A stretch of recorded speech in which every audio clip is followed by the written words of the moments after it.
Number 10. The Time Warp. Okay, here's a very trippy fact for you.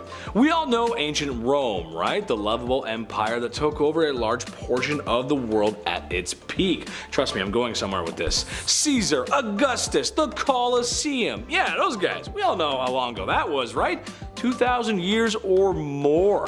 They were pretty cool dudes.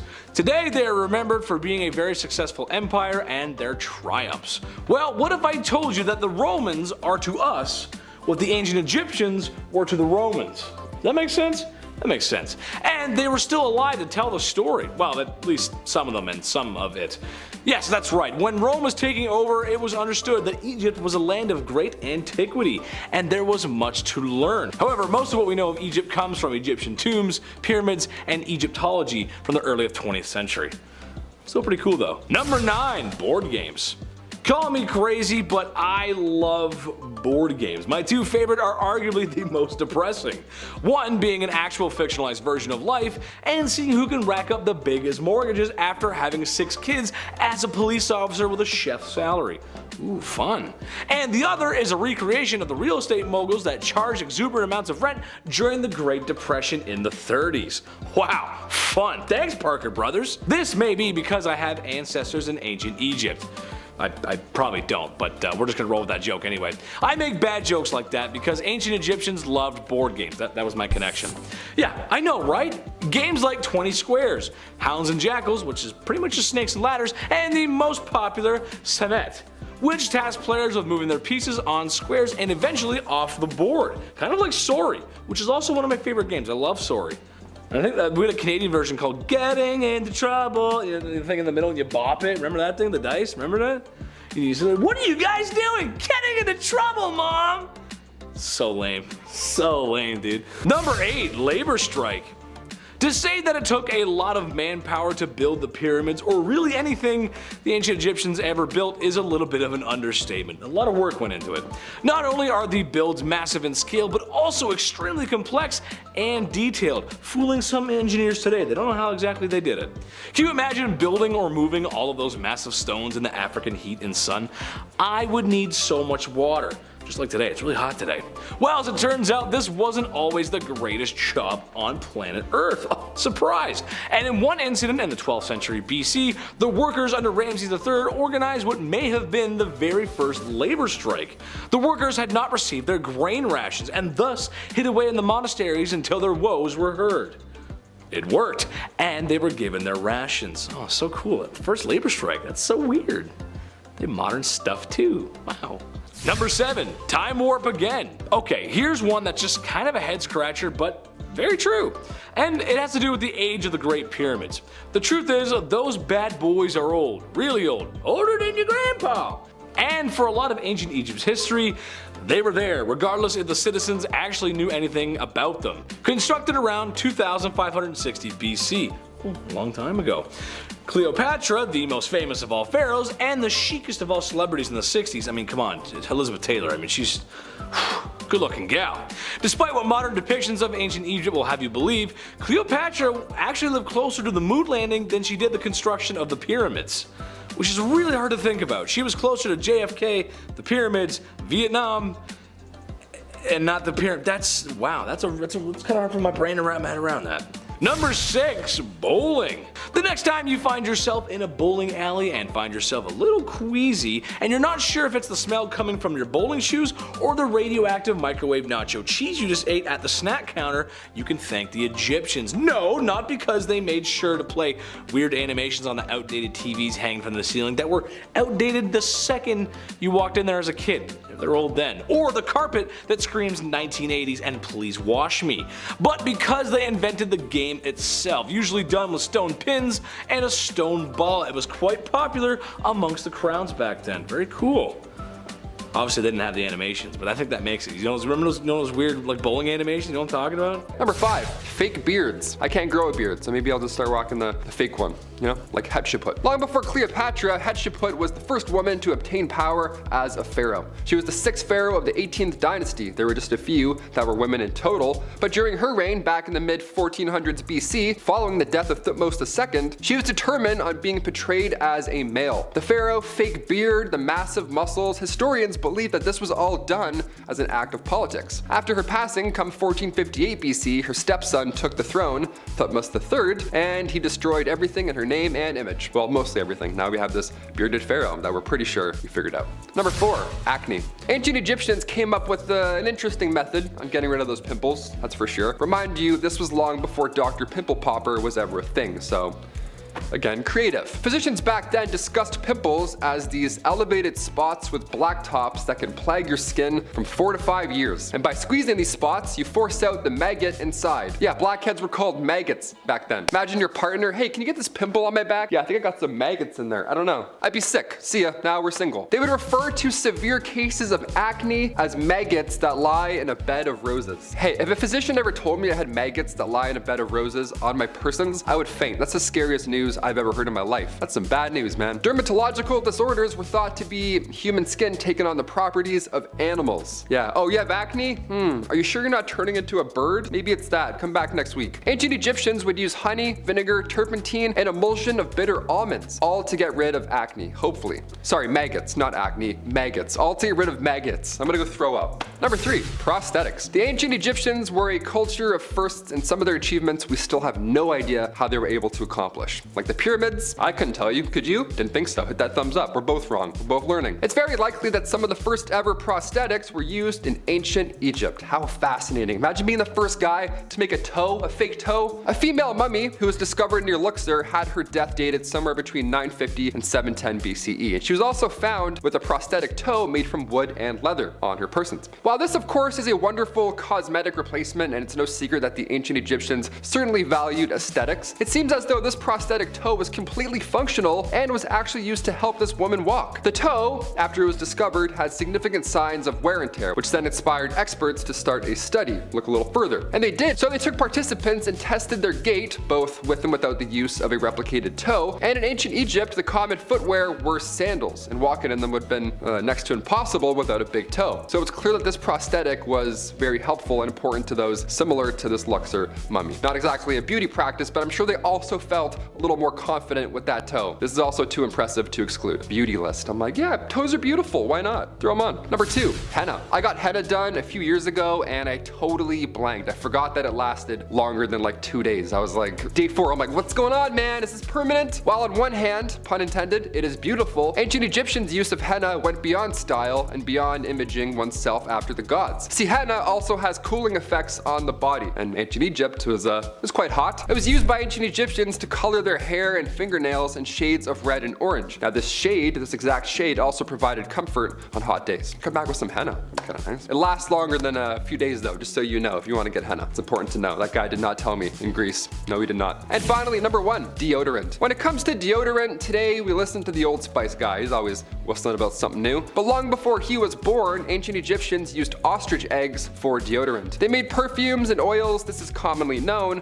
but they were also the first to use any type of a deodorant, like underarm deodorant. It was so impressive. Ostrich eggs mixed with a little fat and tamarisk and tortoise shell and then nuts, mix them all together and bam, there you go. You're ready for date night. Just apply all of that on your body. Another method was a little more yummy than ostrich eggs and nuts. See, Egyptians would also use porridge balls. How creative is that? Flavored porridge rolled up and safely tucked in your underarm right there on your little smelly chicken wing. This morning I had some deodorant just crumble apart when I was applying it. You ever have that happen? Turns to feta cheese all of a sudden mid-application. Now my bathroom sink looks like a Greek salad. Smells great, but not practical. Might have to go back to the porridge ball method. Who knows? Maybe I have one right now. Maybe that's why I haven't moved this arm the whole time. Who knows? We're gonna start with peace treaties. Egyptologists know Ramses II as the pharaoh who restored Egypt's relations with Syria and built a lot of neat temples in the desert back in the 1200s BC. And he's the one in that Disney movie whose first son gets smoked by the plague. Kind of a wild guy, so we'll talk about him quite a bit in this vid. Anyways, for over 2 centuries, the Egyptians fought against the Hittite Empire for control of lands in modern-day Syria. The conflict gave rise to a bloody boot-down, such as the 1247 BC Battle of Kadesh, but by the time of the pharaoh Ramesses II, neither side had emerged as a clear victor, and this was just becoming all drawn out and bloody and just plain stupid, especially with both empires facing threats from people outside each other. But who's ever gonna be the first to wave the white flag? Let's be real, when it comes to 2 dudes, y'all are notoriously known for just beating each other up, shaking hands, and best friends again. So, in 1259 BC, the two said,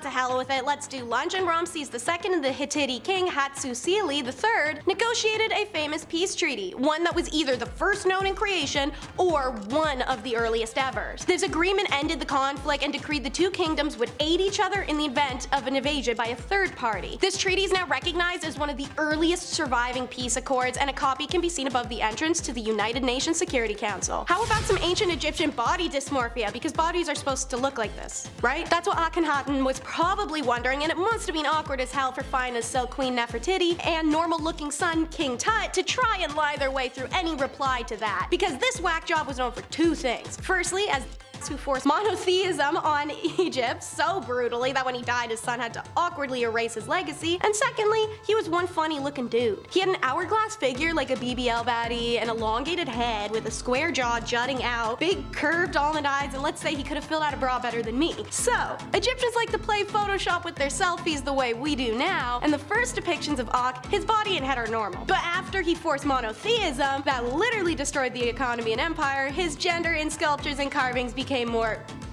ambiguous. 3 explanations. First, he's the most hated pharaoh in history, so I mean, come on, artistic license, get some anger out. Second, perhaps his changing appearance was metaphorical, meant to portray Akh as the father and mother of all humankind. Third is that it was a genetic disorder, such as amytrace excess syndrome, where the body released equal levels of both hormones. But we all know what the likely one was, seeing as these guys could quite literally not keep their hands, or really any appendage, out of their family members. I'm not gonna lie, I can't handle having eyeliner on for 3 hours, that me and my roommate go out. Meanwhile, the pharaohs had obligatory face beat, like they were working at ancient Sephora every day. Early Greek traders who visited Egypt were astonished by the sophistication and precision with which Egyptians took care of their skin and hair and decorated their bodies. Europeans remarked that almost everyone was wearing makeup, even in public places, and that'd be accurate as both men and women were known to wear copious amounts of the stuff, believing it gave them the protection of the gods Horus and Ra, who were always fighting or banging each other and doing so in a full face of makeup like some spectacular fursuit wearing drag queens. The only distinguishing factor between men and women's makeup was that men's makeup was simple while women's was often heavier and more complex. The distinguishing factor of all makeup, however,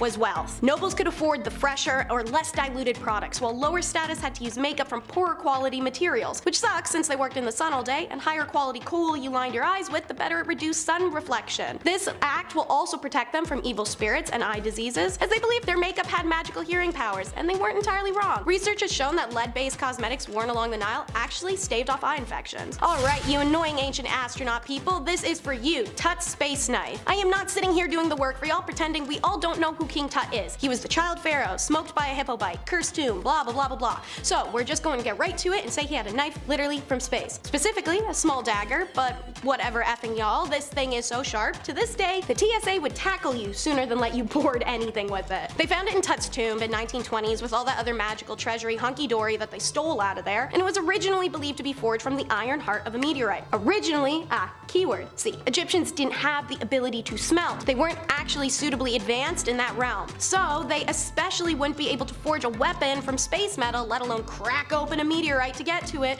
or know that was even an option. This has led historians to presume that the dagger was a gift from a foreign nation that did possess smelty technology. While historians are pretty confident the foreign nation wasn't the Martians, they haven't explicitly ruled that out either, so I guess those ancient alien guys might have a point. If you like stuff like this, check out our top 10 alien hieroglyphs found in ancient history video. The story of how 2 pharaohs throw down over pet hippos. So, Pharaoh Sekenenri Teo, I'm gonna call him Sek the second, kept a pool full of pet hippopotamuses, letting his massive pets splash and play all day. Obviously, you don't get close because these are blind rage death animal machines, but this guy loved his hippos so much he could kill for them. He was willing to die for them. In fact, he literally did just that. This is back when Egypt was divided, and the most powerful Egyptian kingdom was called Hyksos, which was ruled by Pharaoh Apapi. Being a lesser king, Sek was required to pay tributes to Apapi out of respect. He could handle the humiliation of living under the tyranny of another man, RIP fragile male ego, but as long as Apapi didn't rub it in or act like an ass about it. So that's exactly what Apapi did. He went right for the sore spot by telling Sek to get rid of his hippos. Apparently, they were too loud and Apapi couldn't sleep at night in his own house that was 750 kilometers away. Yeah, no. Sek says says, "Hey, I can handle you bullying me constantly, but leave the hippos out of this." And he would not tolerate any further insults to his hippos. This, he declared, was grounds for war. That's what they did. Sek even died in combat, fighting for his right to a hippo pool. The war didn't end when he died, however. His son kept it going. 2 generations of kings fought for a hippo pool,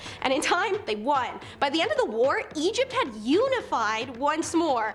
All because of one man's love for his hippos. Number 5, fake beard. I need one of these because, yeah, I tried recently and it disappeared off the channel. I was too ashamed to come back. Long before Cleopatra, Hatshepsut was the first woman to obtain power as a pharaoh. This is pretty impressive. She was the 6th pharaoh of the 18th dynasty. There were just a few that were women in total, but during her reign back in the mid-1400s BC, following the death of Thutmose II, she was determined on being portrayed as a male pharaoh. So the pharaoh fake beard, the massive muscles, historians believe that this was done as an act of politics. Now after her passing, come 1458 BC, her stepson took the throne, Thutmose III, and he destroyed everything in her name. He, just scripted. Back then it wasn't, hard to just, you break one thing and then everything's gone. Well, mostly everything. Now we have this idiot being like, "Hey, fake beards, look at that, you missed one." Number 4, game night. I love board games, even Monopoly, believe it or not. I have the patience for it every now and then. But ancient Egyptians, they also fancied a board game, turns out. Who knew? Dogs and Jackals, Mehen, Senet, and 20 Squares. These were all popular go-to games for their ancient Egyptian cottage weekends. Mehen was played around 2500 BC, and the goal was to reach the center of the spiral first. The board was a coiled snake almost. It was quite beautiful. Senet was the most popular game. Queens and kings alike would play this one. Senet had a long board with 30 squares painted on it. Now, of course, the rules are still unknown and heavily debated, just like Monopoly. But you had 3 rows of 10 squares. The last 5 squares are decorated, so it's assumed that this game was themed on the afterlife. Plus, King Tut was buried with one of these game boards. There's something very Jumanji about this that I want to know more of, but I also don't want to know more of. Why was he buried with a board game? That's kind of terrifying. There's also some paintings of Queen Nefertiti playing a board game of sorts. Yeah,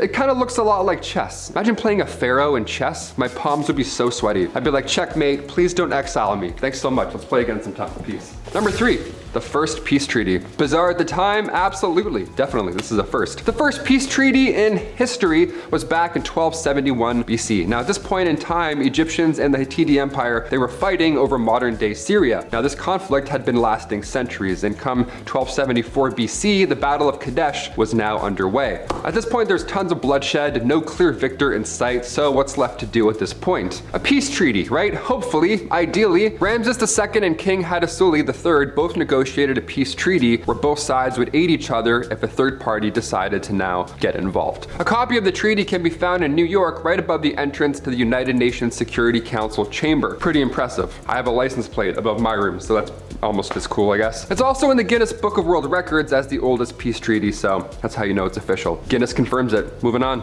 Number 2, renewed passport. Now I'm thinking about where my passport is and I'm immediately panicking. I'm like, oh, which shelf? Ooh. Before our big bad haunting number 1, we'll do a fun one with some recent history. This is cheeky. Passports are important and they're a pain to replace. But did you know that you can still get one even if you've been dead for thousands of years? Well, now you do. You just have to be a pharaoh though. That's the only rule. You have to be a pharaoh or some sort of king. Pharaoh Ramses II. We just talked about him, one of ancient Egypt's greatest rulers. He got a passport back in 1974. Insane. The same time my grandma did probably. After being exhumed and put on display for so long, it was decided that it's now time to send this lost king off to Paris to get touched up. Now, obviously, you're not going to list this pharaoh king as luggage. That would be super disrespectful. So the Egyptian government gave Ramses II his own official Egyptian passport for his commute, with a photo.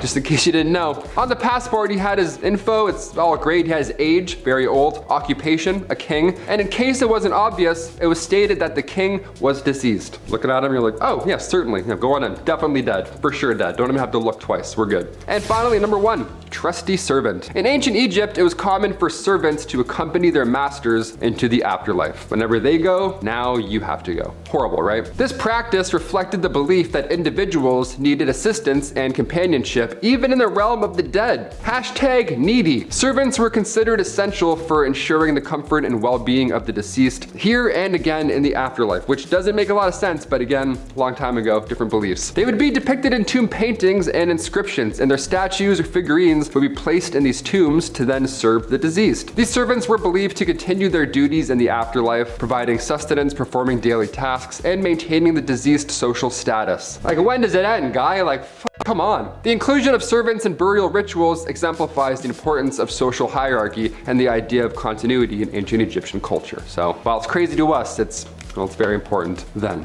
It's quite important now. Fucking crazy, but it's still pretty important. Kicking off the list at number 10, a day in the life. So as soon as the sun came up, your life as a Civil War soldier began. You would train day in, day out, preparing for battle. It was important that each soldier knew their role to work together as a unit. Now, I would say that there's no time for fun and games, but they always made time to blow some steam off. In between drills, soldiers would do chores just like we do every day. They would cook meals, do laundry, clean gear, and make sure that everything is smooth. Passing the time was done by playing dominoes or poker. Reading was of course a popular way of passing the time as well, but it was a lot harder to get your hands on a book back then, especially when you're running around between marches and battles. So more often than not, soldiers would trade newspapers with their opponents. You would hear about the Christmas peace treaty, but this would happen as well. They would just trade papers. A soldier named Milton Barrett, stationed in the 18th Georgia Volunteers, wrote about this back in 1863. He said, "Our regiment had just come off picket. We stood close together and could talk to each other. Then when the officers were not present, we exchanged papers and bartered tobacco for coffee." They would do it when the officers weren't looking. That's the most intriguing part. They would manage this by using a small boat. Tricky, always a way. The first aerial photograph was back in 1860. James Wallace Black took this photo not by using drones or any bowling alley crazy technology we have today, but rather just a hot air balloon. This lovely landscape is the town of Boston, and you're looking at it from 2,000 feet. This was a long time before selfie sticks. Even longer before that, hot air balloons were being used in warfare. The first account of a hot air balloon being used was The first account of a hot air balloon being used in war was 1794, when the French Committee of Public Safety created the Corps d'Astrociers, which is a hot air balloon squad. They were used in the Battle of Charleroi and Fleurus, and then 70 years later, they were used in the American Civil War.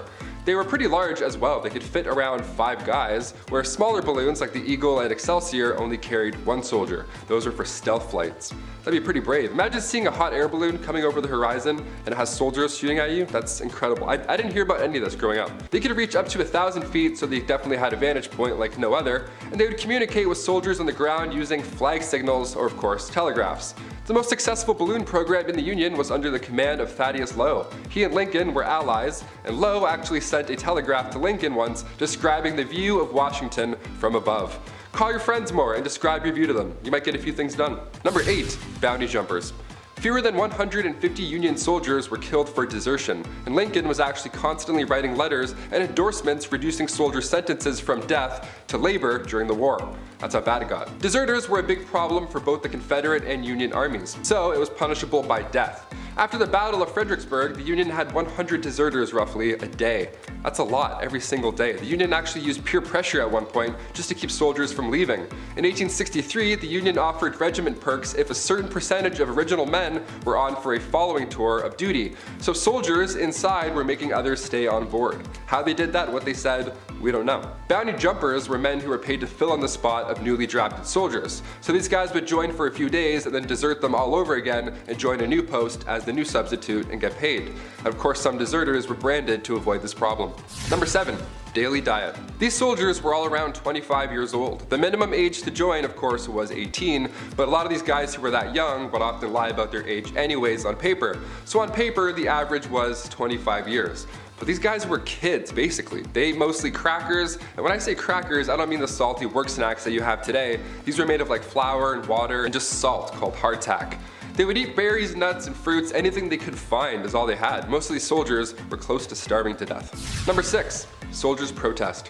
1/3 of the Union soldiers were immigrants, and 1 in 10 were African American, and those soldiers actually refused their salaries for 18 months to protest being paid lower wages than white soldiers. When black soldiers were signing up in the Union Army in 1863, they were only getting $10 a month, while white soldiers were getting around $13 a month. Officers were getting $700 a month too. It was just insane. To make things even worse, black soldiers were then hit with a $3 monthly cleaning fee, bringing that down to $7 a month now. So a protest was in order and it was held for 18 months, and then come September 1864, black soldiers received equal pay that was retroactive to their enlistment date, so they finally were able to send money back to their families after that long. Number 5, scarab worship. Ancient Egyptians worshipped scarabs, aka dung beetles, the ones that roll a poop. Yeah, you know them. When we think of animals in relation to ancient Egyptians, we always go to cats first. But really, it was dung beetles that Egyptians couldn't keep their hands off. They were also known as scarabs back in the day, but Egyptians would observe these scarabs rolling around these balls of dung, and they would roll them along the ground until suddenly each beetle disappeared into their hole. Now, ancient Egyptians compared these patterns to that of the sun, which of course leaves at the end of our day, spoiler alert, and the god Khepri was depicted as a man with a massive scarab as a head, and he was also responsible for rolling the sun across the sky every day, and then of course he'd put it back into his little hole. Number 4.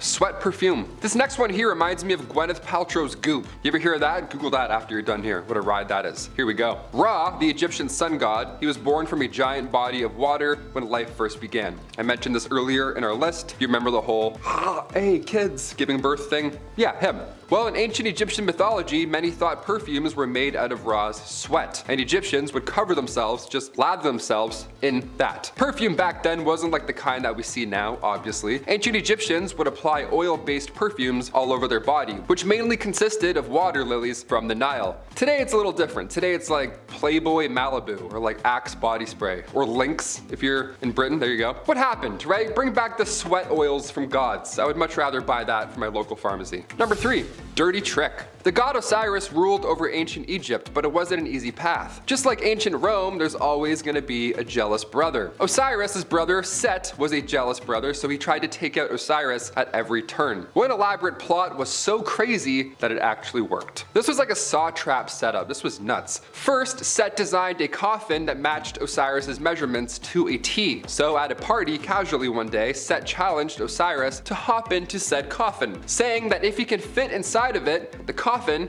is then his. You know, like a gift coffin. I always wanted one of those for the holidays. So for some reason, Osiris accepted the challenge. He jumped in, and as soon as Osiris got into the coffin, Set locked him inside, threw the coffin in the Nile River. Yeah, and in turn, Set then took over control of Egypt. So if any of your coworkers want to show you a coffin in the break room, you should respectfully decline that offer. Number 2. Heart Eater. Like I mentioned earlier with the goddess of plagues, ancient Egyptians saw their gods as helpful healers, but at the same time, you know, balance, they would be quite dangerous. Khonsu, for example, the god of the moon, is famously known as the god of healing. Now, if you watched Moon Knight on Disney Plus, this should ring a bell. Khonsu also had a reputation for eating human hearts. I mean, ironically, it's the perfect scenario. It's quite balanced, right? Amit would be happy with this one. He heals, but he also eats hearts, so it's like, which H are we gonna get, right? The healing heart or the hungry heart?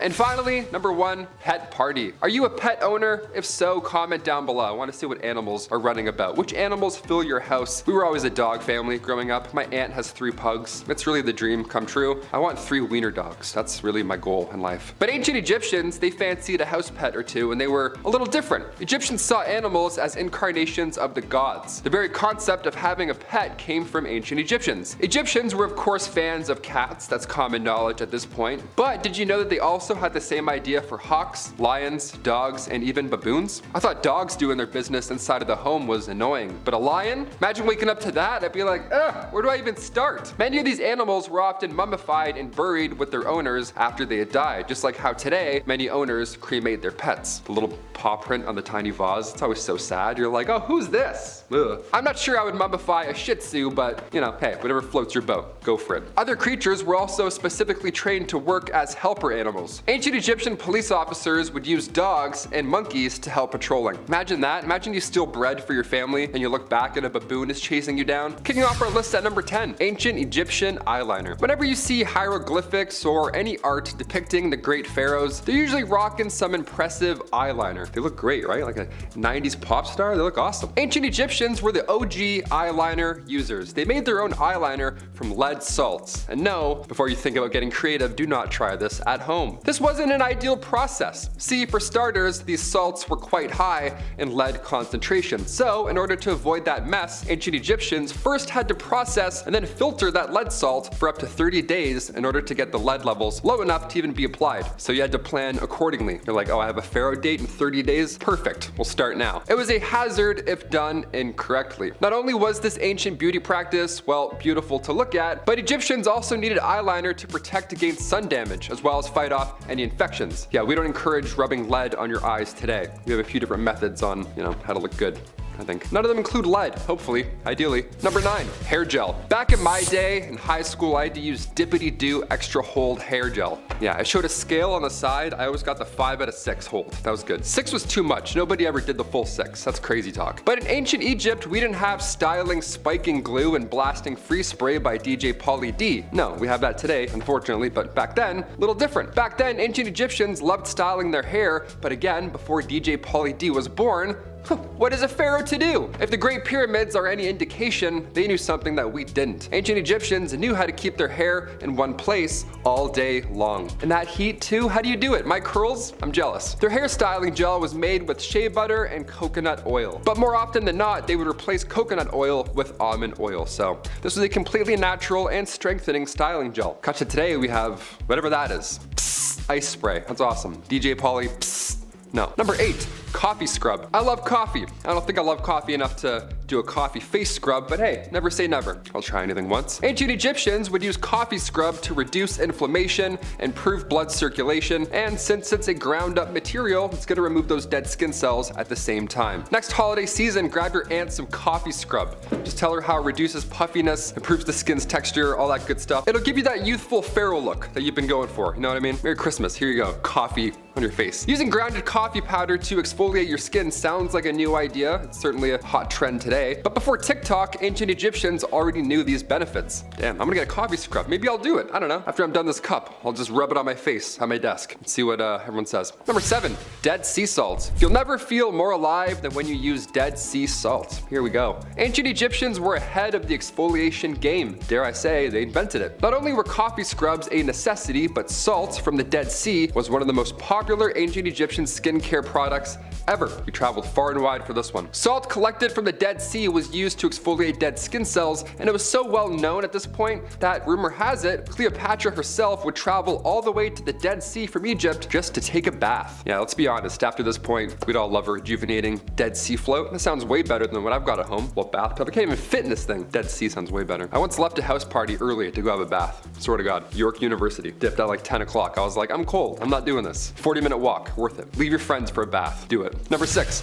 Wax cones. Head cones, also known as perfume cones, were used in ancient Egypt. You've probably seen them in a thumbnail here at some point. The art depicting head cones is quite unique looking. It's like a pharaoh with a triangle on their head. You're like, what's happening there? What is this? Is like Illuminati? What is this? Long before Pantene Pro V, when it came to head cleanliness, these triangular wax cones were here to save the day. And they looked pretty fun to use. I don't know. They would just sit on top of your head. You didn't need to mix anything with lead for 30 days or bran or anything like that. You didn't need to put any organs in jars. Just a wax cone atop of your head. Easy. Back in 2019, experts found archaeological evidence that they were in fact used. So yeah, not just a glyph. Real life history. So I have to bring this up. Men and women alike would wear this cone, and your body heat would slowly melt the wax cone down and through your hair. The cone itself was made of oils, fat, resin. It would be placed on their wig or directly onto your head, and it would keep melting and refreshing all day long. Like a little candle almost. A nice little human candle. Nice little Egyptian man candle. As fascinating as ancient Egyptian culture is, I don't think anybody misses wax cones. It's a little easier nowadays. I'm too tall too. I can't have a wax cone. Are you kidding me? It would hit this mic. No way. Number 5, let's reuse, reduce, and recycle our rotten food. More questionable cure-alls. As I mentioned in point number 8, moldy bread was used by doctors for medical reasons such as medicine or gauzing techniques. This is because Egyptians, from what we can gather, seem to have figured out the antibiotic properties and believed the exposure of mold to a wound would better aid in the immune system for next time, if not at least help quicker healing process this time. But Egyptians also reused other rotten foods. For example, sour milk was also used medicinally. Believed bathing in it would help with skin disease or dryness. I mean, all that sand is bound to have a little bit of a chafy effect. Honey, which also happens to be a natural bacteria killer, may not have been rotten, but it was put on open wounds similar to how we use polysporin today. And while rotten donkey liver may not have been medicine, the Egyptians were quick to slather it on their head and get a nice even dye job. Number 4 in our countdown is a different kind of rotten, the casual neck. The Egyptians were known for their fascination with life, death, and sex. In their beliefs, the god Ra actually created the universe and the first 2 gods through masturbation.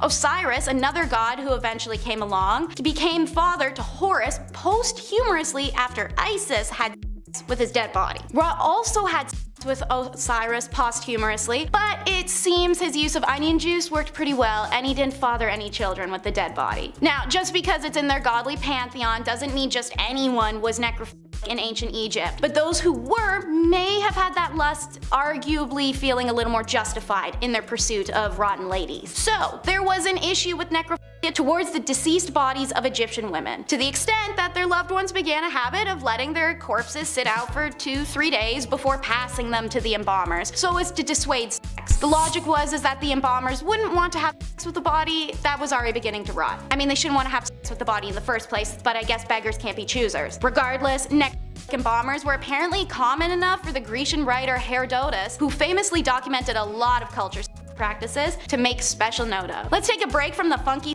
stuff to talk about a different kind of pussy. Number 3, the obsession with cats. Guys, I am super biased to this one. Don't know if you can notice the fine sheen of cat hair I rep, but I'm with the ancient Egyptians on the cat praise. Ancient Egyptians were obsessed with cats and even worshipped them. Believed to be gatekeepers of the underworld, these little beasts were spiritual and metaphorical symbols for Egyptians, and they were even believed to be gods themselves. The act of harming, eating, or killing a cat warranted a death penalty as a result. And while adoring your family pet isn't bizarre, the effects of worshipping something are. When the family cat died, every member in the household would shave off their eyebrows to mourn its death. And if a building was burning, people would save the cats before they even put out the fire. Being the first society to domesticate cats, Egyptians used cats for extermination aside from the companionship, which worked so well that their agricultural society dominated that of the Mediterranean for hundreds of years. Of course, there were cons to this obsession. For example, when the Persian invaders showed up using cats as shields, the Egyptian army retreated in fear of killing a cat, allowing the invaders to their soldiers and the pharaoh and take over rule of Egypt. Oops. Unlike other animals, cats were often mummified and buried in tombs dedicated to the goddess Bastet. Recovered cat figurines made of wood, stone, and bronze can be found in museums and collections all across the world. Number 2 is a modern day medical emergency, but to ancient Egyptians, it was just his time of the month. While it's astounding that medical accomplishments that Egyptians had made, specialized doctors, antibiotics, even surgery, you can see from their contraceptives in point 6, Egyptians didn't always nail it. In fact, the disease schistosomatsasia, we'll just call it by its second name, bilharzia, was so common that they didn't even realize it was a disease, and it infected nearly everyone. How did it slip under the radar though? The side effects of the disease make people feel sick, and it caused blood in their urine and fecal matter. Seeing as menstruation also came with bloody urine and feeling sick, Egyptians simply thought they were menstruating and came to accept that men had to do the same as women. Blood and urine became a normal part of growing up for boys, and Egyptian society was already very big on gender nonconformity, even having records of sex changes, so this really wasn't outlandish thinking to them. In reality, bilharzia was actually parasitic worms having a field day in their junk. Irregardless, a man peeing blood was even treated as a sign of his fertility. No better sign a man was ready to father a family than being infected with parasites. Man, what a trip this countdown has been. You may be wondering what can take the cake. It's the ceremonial circle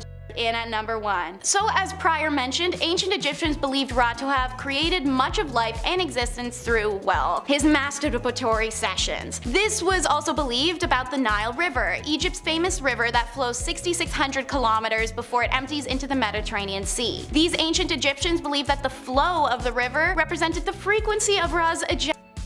Seeing as the Nile was the source of Egyptian agriculture, it was incredibly important that that flow remained. Well, it's 4000 BC, and everyday people don't exactly see their gods wandering around. So, with their pharaoh being the personification of God, the duty fell onto him. So, once a year, in the last month of summer, during the festival Min that celebrated the pharaoh's rule, the pharaoh would approach the Nile, remove his robe, and masturbate over the Nile River in a sacred public ceremony. He had a large retinue of men that would also into the river at the same time as him. Once the pharaoh and his men had, well, finished, any man was welcome to unload in the river too. It was believed that these cultural and religious practices would ensure that the Nile would continue to flow for the next year to come, pun intended. Kicking off our list at number 10, the Dendera Light. Here we go, going back to ancient aliens, maybe, who knows. The Dendera Light is a controversial image found in the Temple of Hathor in Dendera, Egypt. Now, some theories suggest that this image here depicts an ancient Egyptian light bulb bulb or some advanced electrical technology of some sorts, which is pretty exciting. However, mainstream Egyptologists interpret it as a symbolic representation of religious concepts. That makes more sense than ancient Egyptian light brights, I guess. I guess it's not as fun, but sure, checks out. The bulb is more likely a depiction of the lotus flower, and the central figure holding a snake is associated with the creation myths. So yeah, there's some history there. There's some tea behind. There's some stuff you have to know. The Dendera light is a subject of debate and speculation to this day, of course, because people want to believe that this is aliens, an alien light show. But there is currently no concrete evidence to support the claim that this represents ancient Egyptian knowledge of electricity or advanced lighting technology of sorts. Again, part of me wants to believe in ancient light bulbs, but maybe I've been playing too much Zelda. That's probably it. That's probably that, maybe. I don't know. Number 9, beer. Yeah, some pretty good stuff coming up next. Ancient Egyptians, they brewed and consumed beer on a daily basis. Now, they considered it a staple of their diet. Cool, me too, I guess. Beer production was primarily a household activity with everybody in the family helping the process, which is great. What does your family taste like? Let's do it. The brewing techniques here involved fermenting grains, barley, and flavoring the beer with dates, honey, and spices. And pretty much anything you wanted. It's your brew. Get creative. Throw random shit in there. See how it tastes. Why not? It's ancient Egypt. Beer had both religious and social significance. Beer would be offered to deities and consumed during festivals and gatherings. Give a deity a Coors Light, you're like, here you go. This ought to cool you down. Rocky Mountain certified, buddy. Stop yelling, stop cursing our lands. It also provided hydration, nutrition, and a means of socializing in ancient Egyptian society, so hard to say no to that. Twist my arm, please. Number 8. Curses. Of course, these are real. These are very real. And you'll get cursed if you don't hit that thumbs up. Ancient Egyptian curses are a subject of fascination and speculation, of course. Curses were believed to be supernatural powers wielded by priests or individuals to protect sacred sites and or tombs from desecration. These curses often warned of dire consequences for anyone who disturbed the resting place of a pharaoh or violated these sacred spaces at all. The curses were typically inscribed on tomb walls or objects and invoked the wrath of gods and spirits. Ergo, don't touch my shit. Thanks. Many inscriptions contain symbolic threats rather than the direct supernatural actions. So the curse of the pharaohs is mainly associated with King Tut. This curse gained attention when several individuals involved in the excavation of Tut's tomb just died unexpectedly. However, these deaths can be attributed to natural causes or coincidences, of course, but the timing here was it's a little cursed. Nobody really knows, right? We want to believe. Maybe it's fun to believe. That way we won't steal things from the dead, right? Let's go that way. Number 7, a pet hippo. Are you a dog person? Are you a cat person? How about hippos? They're fun. They'll maybe eat you, who knows? Real quick, do you have any idea how fast hippos are? I had no clue my entire life. I thought they were fat and fun and stationary. No, hippos can run as fast as 50 kilometers an hour. Their bite is 3 times as powerful as the bite of a lion's. Yeah, so you shouldn't fuck with them. You shouldn't fuck with them with a PH. The Pharaoh Menes was Egypt's first pharaoh. We refer to him as the lost pharaoh because, well, for starters, he was alive a very long time ago, 3000 BC, don't know much about him, but also he was killed by his pet hippo, therefore definitely lost. We lost him fast and loud. This king spent over 60 years on the throne, and after all of that, all the wars and conquest and all the treaties, after all that, a hippo got him. What a shame. I mean, to be fair, I don't think there's a harder way to go out as a king. A hippo kills you? I don't know, that's pretty badass. That's like top 3 coolest ways to die, next to like the megalodon. I don't know. Number 6, Israel Sphinx Claws. Here we got some ancient Wolverine stuff coming in here. The mystery of the Sphinx Claws in Israel. This refers to a set of large limestone claws that were of course discovered near the city of Tel Hazor. Now these claws resemble feline paws of some sort. They're very sharp, very large, very intimidating, and they are believed to have once been part of a Sphinx sculpture. So someone just took a little bit home with them. That's always nice. The origin and purpose of these claws, of course, remain uncertain. Now some theories suggest that they were brought from Egypt or represent the influence of Egyptian culture in the region. One of the two. Someone stole it or someone was inspired. One of the two. Others propose alternative explanations such as symbolic or decorative elements. However, without further evidence or historical context, we don't really know because this was, I don't know, 3,000 years ago. Where did these hands come from? They're scary, but we'll never know. It is fascinating. I just wanted to show you these cool hands. They were good and then they were great and then they were absolute trash. The Amenhotep. Alright, So, on the top of the bucket, we got Amen I. He's the great-great-granddaddy. He effectively extended Egypt's boundaries into Nubia. Next is great-granddaddy Amen II, who was an army leader with famous archery and battle skills. Supposedly, he was able to shoot arrows straight through a thick of copper plates. His athletic ability was incredible, and he was known to have rowed a ship faster than 200 of Egypt's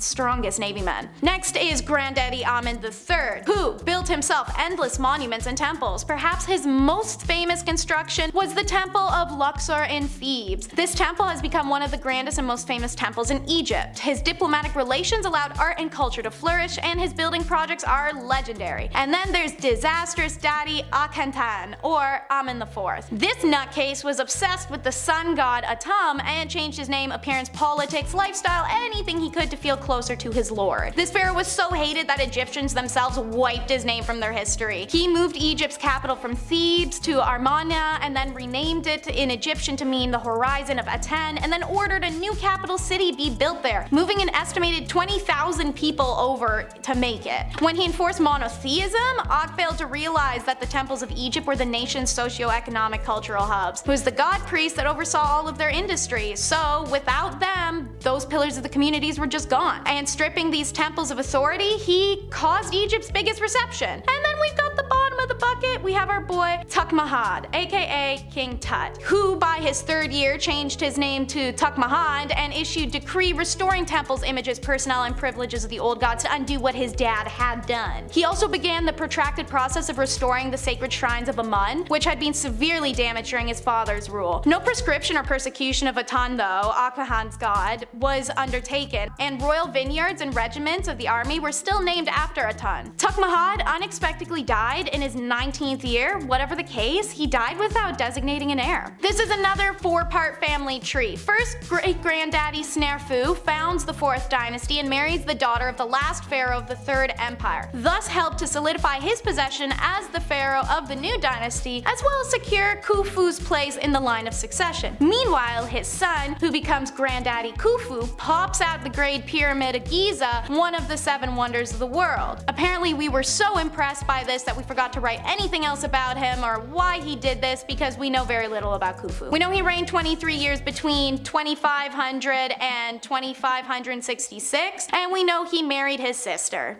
Shocker. Khufu traded for highly rare items, prizing both construction materials and precious materials like copper and turquoise, and so he developed the mining industry in Egypt. Limestone and granite were also quarried in vast amounts for rather large building projects that he was working on. Built over a period of 27 years, the Great Pyramid is undoubtedly Khufu's greatest legacy. Khufu's children include 9 sons and 6 daughters, including Defreya and Khafre, who would both become pharaohs following his death. When in power, his son Defreya moved 8 kilometers north of Giza and established a new necropolis on a higher leveled ground. Defreya's pyramid was quarried for its stone, and as such, there's very little of it left standing today. Meanwhile, the underson Khafre succeeded the short-lived Radifi and married his sister and 2 other queens who were probably his sisters. Best known for his pyramid, one of the 3 great pyramids of Giza, and also best known for the Sphinx, which bears his likeness on its face. And who else but the Ramses clan? The Ramses I gets the throne in a super uneventful way. He was friend and confidant to the former pharaoh who didn't have a single heir. Then Ramses spent all of his free time marrying all 4 of his daughters. Meanwhile, his son, Seti I, led a great army of 60,000 men and fought in many battles north of Palestine and Syria. King Ramesses II, son of Seti I, was able to finish his father's work by beating the Hittite army in Battle of Kadesh and creating the first documented peace treaty in history. Ramses II went on to declare himself a god and rule Egypt for 67 years before dying of natural causes at 90, which is insane in an era where life expectancy was 30. But before getting to that ripe old age, Ramses spent any free time he had chasing anything with 2 feet and a heartbeat, enough to sire 100 to 200 children in his lifetime. He even outlived 12 of his own sons, leaving no heir. They're back again, the Ptolemies! People loved learning about this batch of literal bastards in the recent top 10 powerful families in history you didn't want to mess with video. Apparently y'all like when I'm doing tongue twisters. For those who don't know why this family could be a tongue twister, an important note is that they always recycled the family names. Men always named Ptolemy, and women always named Cleopatra or Berenice. They also happen to really take the old Egyptian ideology of royals only being with other royals a little too seriously. What's created is a massive family tree, one full of manipulation, contempt, scandal, and brash killings. While the Ptolemies started off strong, building the Library of Alexandria, compiled a star catalog and the earliest surviving table of trigonomic function, and establishing mathematically that an object is and its mirror image must make an equal angles to be a mirror. After the 4th, however, the family became like the Kardashians, talentless and messy. They took up everybody's time, but nobody stopped the free entertainment. So, like last time, let me limber up and I'll run us through some of the notorious BS. Ptolemy IV killed his mother, who had killed her husband, who was having a love affair with her mother, and then married his sister Arinso III, who was then later killed after Ptolemy IV died. Ptolemy XII annoyed his children so much, particularly his daughter Berenice IV, that they rebelled against him and drove him from Egypt. Berenice IV ruled briefly. She probably had her sister killed. She certainly had her husband strangled, who wasn't a family member. She was beheaded on the orders of her father. Ptolemy XII. Ptolemy XIV was the younger brother of Cleopatra VII, that's the Mark Antony one, and possibly poisoned by that same sister. Ptolemy VII was then killed by his uncle, the next Ptolemy VIII, at a wedding feast, or he may have been killed by his own father, Ptolemy IV. Scholars disagree. It's so messy, my mouth's so dry. Let's go on to the next one. Our favorite bearded lady was part of this family. It's the Thutmose line. Granddaddy Thutmose I became king after Amenhotep died without an heir. Probably one of the previous monarch's generals. He came to the throne around age 40 and is thought to have ruled for a little over 10 years. Historians have generally described Thutmose II as a frail and ineffectual, just the sort of person that a purposely shrewish Hatshepsut could push around. Public monuments, however, depict a dutiful Hatshepsut standing appropriately next to her husband. Wife to Tut II, Hatshepsut failed in the more important duty of producing a son. So when Thut II died young in 1497, yet again, the throne went to a harem child. Duly named Thutmose III, this child was destined to become one of the great warrior kings of Egypt, but at the time of his father's death, he was too young to take the rule. As widow, Hat became regent leader until Thut came of age. Within a few years, however, she proclaimed herself pharaoh, a vile absurd. And the 7 years past that point, she'd taken up cross-dressing imagery. Once depicted as slim and graceful queen, is now full-blown flail and crook-wielding king with the broad bare chest of a man and the pharaoh false beard, but also still long flowing hair and feminine features. Upon Hat's death in 1458, her stepson, then likely in his early 20s, finally ascended to the throne. Thutmose III was a skilled warrior who brought Egypt's empire to the zenith of its power by conquering all of Syria and crossing the Euphrates. The spoils from his many wars made Thutmose III the richest man in the world. His military accomplishments are recorded on the numerous monuments he built himself. Number 10. Surgical souvenirs. You ever go on a trip and you bring back a shell home with you, right? It's pretty cute. A little piece of the ocean to remind you of that time that you got food poisoning in Cancun, right? Love it. Put it on a shelf, hashtag memories. Well, Anubis, the Egyptian god of mummification, he had a similar hobby, it seems. Anubis historically oversaw the embalming process during mummification, which on one hand is probably a pretty sweet job. But Anubis, this ancient wonder that he is, he kept trophies from those that he embalmed. So word spread quickly, Anubis likes body parts, pass it on. And so in turn, for centuries, ancient Egyptians offered pieces of lifeless bodies to Anubis. Yeah, here you go. Hey, anybody want this arm? Here you go, nice catch. Whoever gave him the jackal head, great call. He's a big fan of that. He likes to rock that one every single day. Real ominous and terrifying looking, that jackal head. Number 9. The Devourer. I love the name, right off the hop, the Devourer, right? Straight to the point. Nobody celebrated the end of days like ancient Egyptians. They celebrated death, for death was not the end. Egyptians would often engage in rituals for those who had passed, of course explaining mummification, but ideally after this point historically, your soul would then make its way to the afterlife and search for the Hall of Truth. Ancient souls have to pass a final test, but if you fail, if your soul fails, well buddy, I got some bad news for you. Or rather, the Devourer over there has some bad news for you. Yeah, the Devourer of Amenti, aka Amit. I mean, visually, she is terrifying. Amit has a crocodile's head, a hippo's body, and lion paws to keep you sweating and at bay. Number 8, the final exam. So say you want to avoid meeting the Devourer of Amenti. Okay, what's the game plan here? What's this final exam that you have to pass? Is it high jump? If it's high jump, I might be okay. Maybe. Depends, on a good day. This final test placed the heart of the recently deceased on a scale. Being a Libra, I actually love this. Your heart was weighed against a white feather, which represented balance. Now, if there was unbalance, Amit would then eat your entire existence. So, yeah, you best behave. Hit that thumbs up or else else, you know. Number 7, first for everything. Egyptian gods created other Egyptian gods in creative and beautiful ways. Egyptian mythology says the first ever god, Ra, was born out of the sea. Ra, or Autumn, was eager on having children and creating other gods. But without a partner, and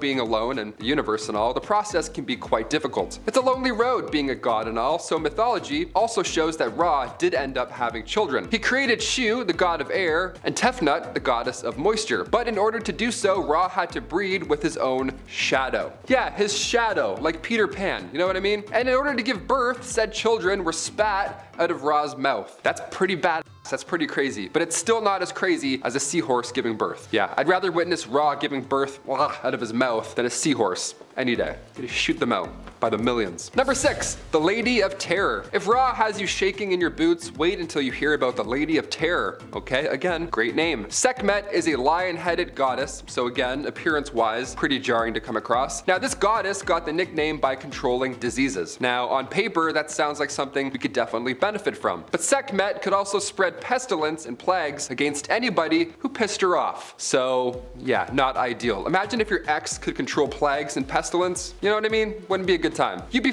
Sekhmet's name is derived from the Egyptian word for power, which is just what you want in your local physician. Nice. But don't worry, son, as long as you live, Dad's gonna pick your career. Young men didn't get jack bleep in the way of choosing what they wanted from the day their little man got snipped. They were harassed about marriage by their mom incessantly, and Dad's always yelling at them for not holding the Dandara flashlight in the right spot so he could see more properly. This is because once a man is viable for marriage, he needs to be prepared to support his partner. A father's role became about teaching his son's living skill. Herodotus and Diodorus often refer to a hereditary calling in ancient Egypt. Not a system of rigid inheritance of a career, but an endeavor to pass on the father's function to his children. If dad teaches you glass blowing primarily, but also woodwork and butchering, then you're gonna start as a glass blower and use your time outside of it to learn and integrate into the trade you prefer more. Maybe it was butchering or woodwork, but maybe it was something different altogether. A son was commonly referred to as the staff of his father's old age. By mastering his father's trade before one of his own,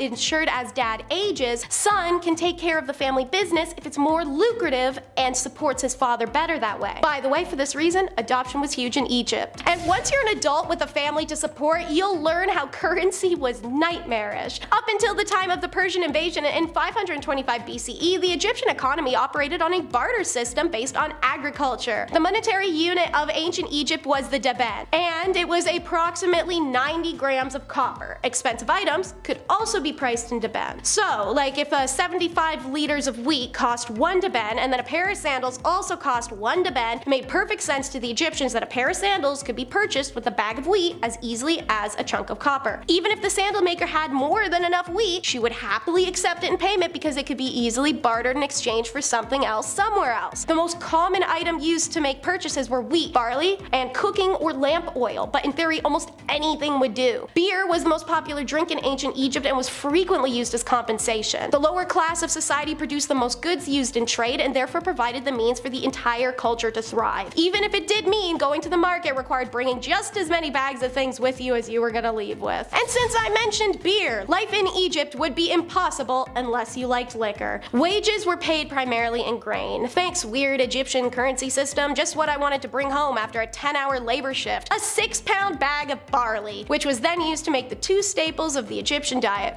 bread and beer. Beer was made from barley dough, so bread making and beer making happened simultaneously. Egyptians made a variety of beers of different strengths, which was calculated according to how many standard measures of liquid was made from 1 hecate of barley. Thus, beer of strength 2 was stronger than beer of strength 10. These divisions were made because there was no 100% clean drinking water, so everybody of all ages drank beer all the time. And what's beer cause? Bloating, weight gain, heartburn, liver issues. And if you're predisposed to any of these things and you had to spend your life drinking beer, make sure not to jump up and down, you're probably going to combust. But don't worry, if the beer has you feeling like crap, you definitely had access to laxatives 24/7. An investigation by the UK's University of Manchester and the Egyptian Medicinal Plant Conservation Project provided findings that laxatives were an accessible and normally product by ancient Egyptians. Doctors in ancient Egypt believed the human body should be regularly flushed out to prevent disease and clean the intestines, not just in times of illness. Many Egyptians took this advice and used castor oil to force waste out of their body. Figs, bran, and dates were also used as laxatives in ancient Egypt, and one ancient remedy to relieve excess gas and indigestion was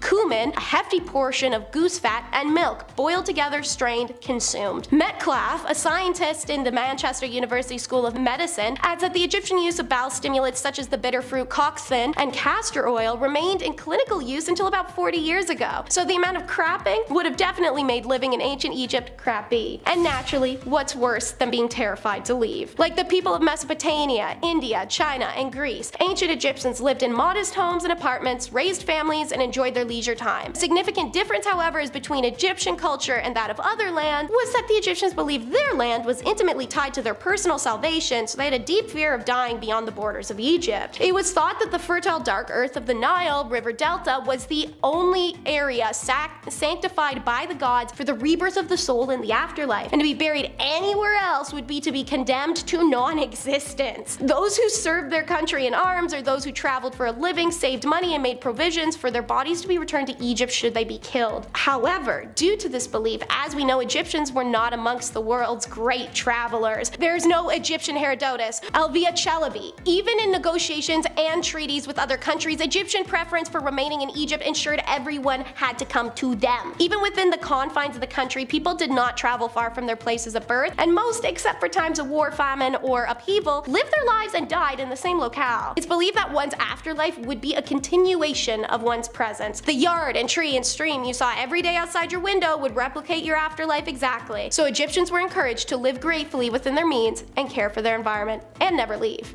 Number 10. No lice.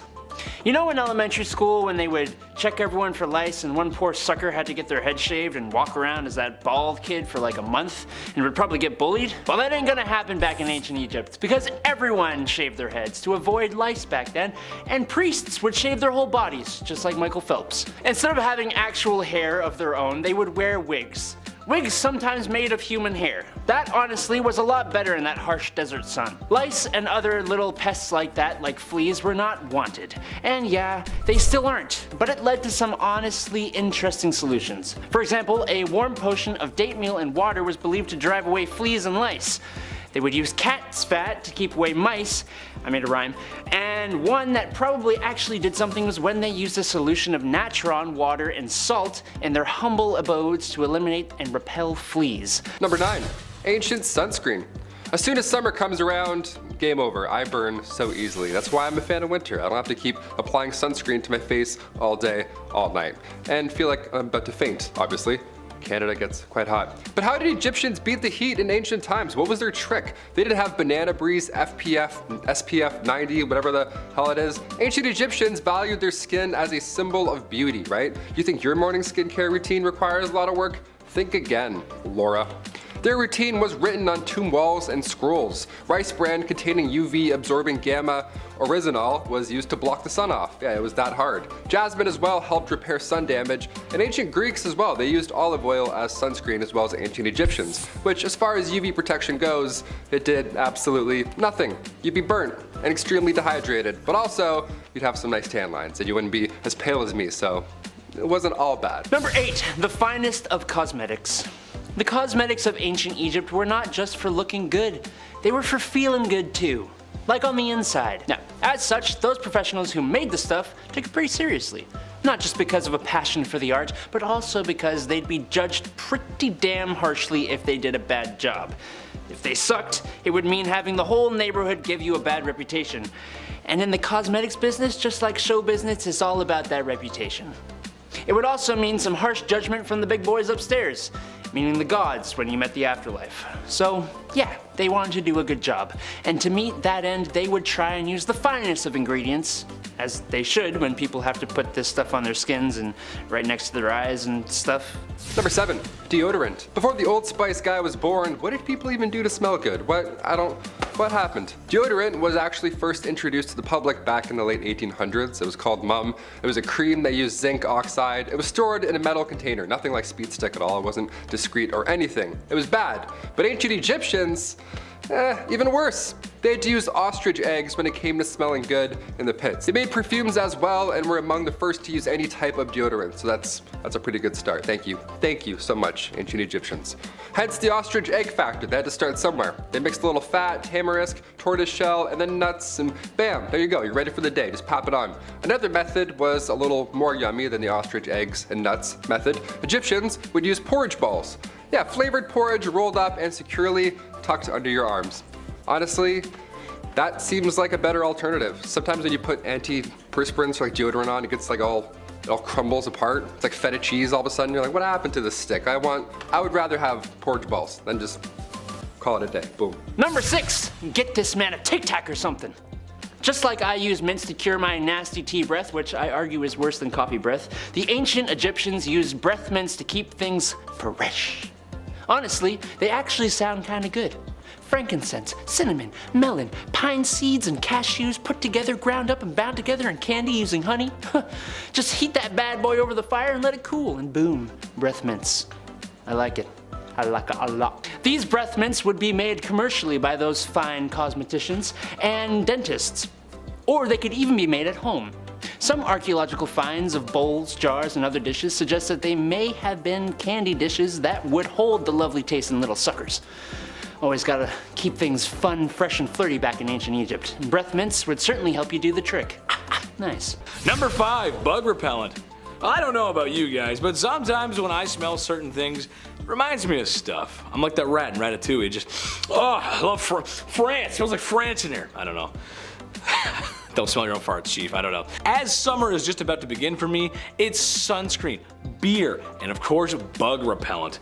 I don't know exactly what's in the bug repellent, but I know it doesn't work very well, and I know it smells like it's shaving minutes off my life. Ooh, not good.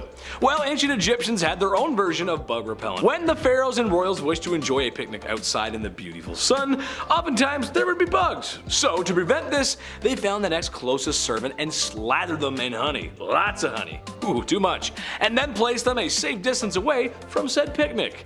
Do this a few times and you got yourself a bona fide fly trap. Now you can enjoy your picnic in peace. You know, just ignore the servants screaming because they're being eaten alive by flies and all kinds of bugs. Ooh, kinda gross. Number 4, mouse toothpaste.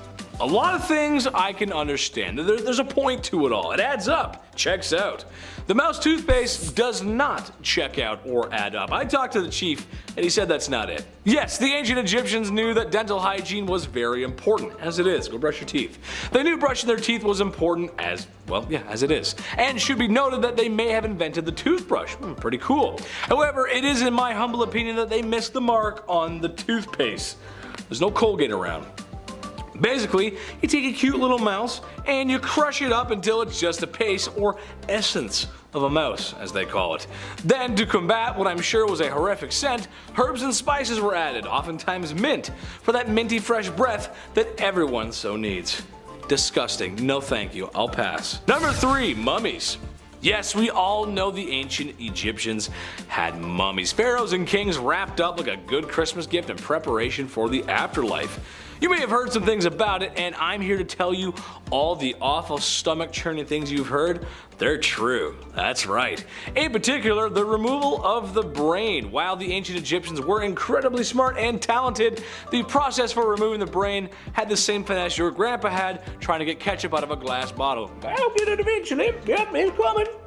I'll get it. A long iron stick was used to be inserted into the nose until it reached your brain, right past the 5th grade memories. The next step was to stir vigorously until you could lay the person on their stomach and the brain came out in what was probably the most offensive pink slurry I've ever had the displeasure to think of. Disgusting. Disgusting? I can't believe you done that. I'm gonna be sick. Number 2, makeup. Surprise, surprise. The ancient Egyptians came up with another invention, makeup. The billion-dollar industry that isn't going anywhere. You might be surprised to know that both men and women wore makeup back then. Although today that's a case too. And as an actor, I've worn makeup a lot. It's really not that big of a deal, really. What is a big deal, however, is how they made it. If you've ever seen any images of Egyptians, then you know how blue and green eyeliner is a must-have. Well, the main ingredient in that eyeliner isn't paint, folks. It's beetles and bugs. Gross. Colorful bugs were crushed up and added to make compounds in order to achieve the Egyptian look. Number 1. Shepherd of the Anus. Like I said before, the Egyptians contributed greatly to art, medicine, engineering. They were smart. But for the last point today, we're going to focus on medicine, and more specifically the doctors who were most likely the first proctologists. Way to go, Egypt. The Egyptian for these behind doctors literally traits to shepherd of the anus. They would administer medicine and, of course, the always famous and pleasurable enemas. They loved enemas in ancient Egypt. Who would have thought? They thought it was the gift from the gods. Crazy. In at number 10 is jewelry making. Egyptians saw deep spiritual significance in their jewelry, but also had a love of aesthetics. And those two things combined to create some of the most unique and lavish jewelry found in history. Worn to ward off spirits, protect health, bring good luck, and more, there were even certain colors and designs that were associated to certain gods and powers. And so Egyptian jewelers followed very strict rules regarding the mystical aspects of their jewelry creations. While a woman usually would not be a metal worker in Egyptian society, it was very common for her to be making jewelry. The tools were smaller and the process required less heat and thus less danger for her. Metalwork techniques included precious metal sheets that were cut and shaped, notched together. Wire work was accomplished through strip twisting. Pieces could be held together with this wire stripping system or crimping techniques. These strips were also how link chains were accomplished, as well as the securing of beads or the backs of earrings. For jewelry designed exclusively for burial, the metal was often quite thin, as the jewelry of the deceased was not subjected to the wares of everyday life. Precious stones, ivory, real flowers, and shells were all common ornaments, as was name engravements, but it was more common with royalty. Jewelry makers were women of high status due to these contributions and the revelry jewelry held in ancient Egypt. For number 9,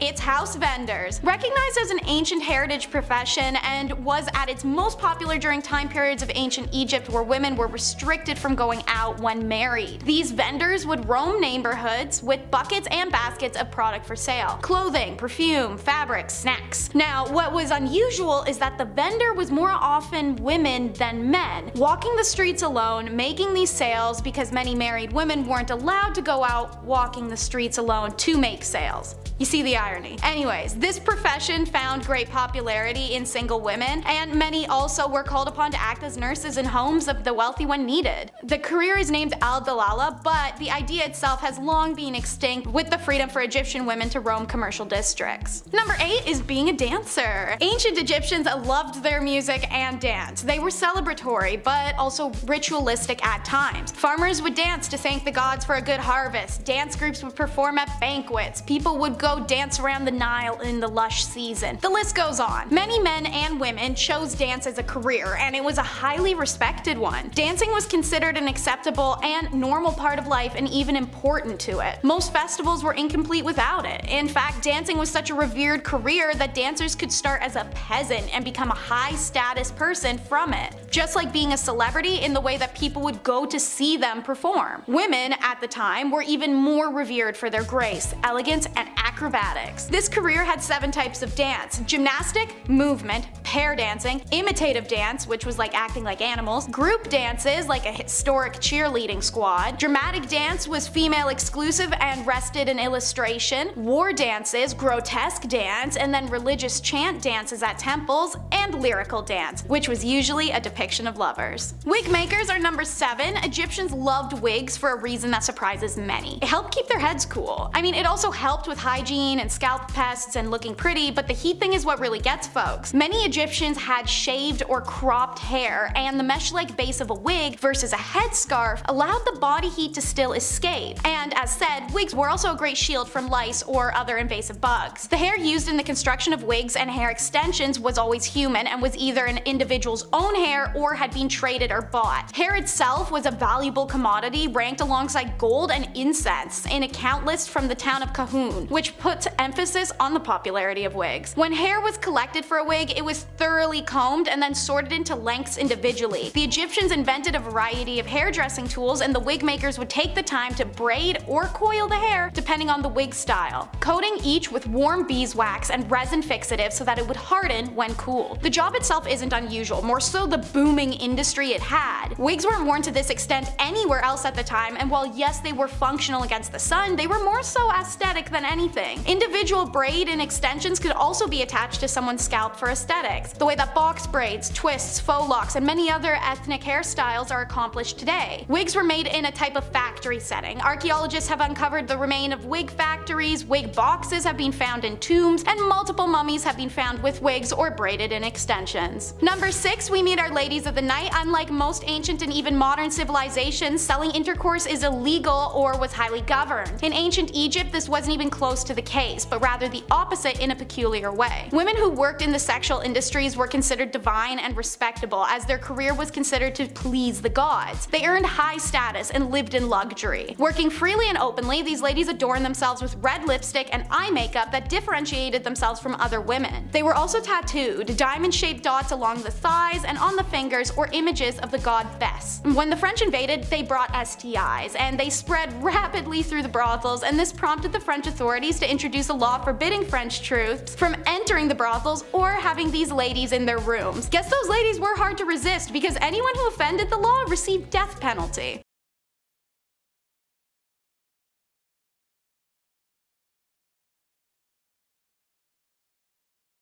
And speaking of, after that unification happened, it paved the way for the royal trendsetter Narmer. Because before our boy Narmer came along, the red crown of Lower Egypt and the white crown of Upper Egypt were worn by the pre-dynastic kings. Narmer was famously the first king to be portrayed wearing both crowns, symbolizing that union. This would later be replaced with the striped crown, a continuous representation of union called a nemesis. Adorning the top was the uraeus, an upright cobra that symbolized the ancient Egyptian goddess Wadjet, meaning the pharaoh was ready to strike his enemies with deadly venom. Trendsetter Narmer doesn't stop at crowns. He's the first ruler to portray themselves in a royal beard, which every Egyptian pharaoh wore afterwards, whether man or woman. Then there's Narmer's implementation of an official who has the most important task of carrying the pharaoh's magic sandals. Egyptian pharaoh's sandals were the only piece of clothing that separated them from the land of Egypt and rightfully symbolized the union between the heavenly god world and the earthly human world. King Tut's sandals were famously inscribed with pictures of his enemies, meaning with every step he was crushing the enemies of Egypt. In the famous Narmer palette, he's also seen wearing a fake bull tail, which symbolized strength to rule the country of the Nile, but that trend didn't stick. Hey, so Ramses has 50 lost daughters. What a crappy dad, doesn't know where all his kids even are. Kinda understandable when you have 102 of them, with about 9 women, however. Made possible by somehow living to be 91 in an age where people died at like 20. Suffice to say, he had lots of leisure time. Of course, not all the children were children at the same time. Ramses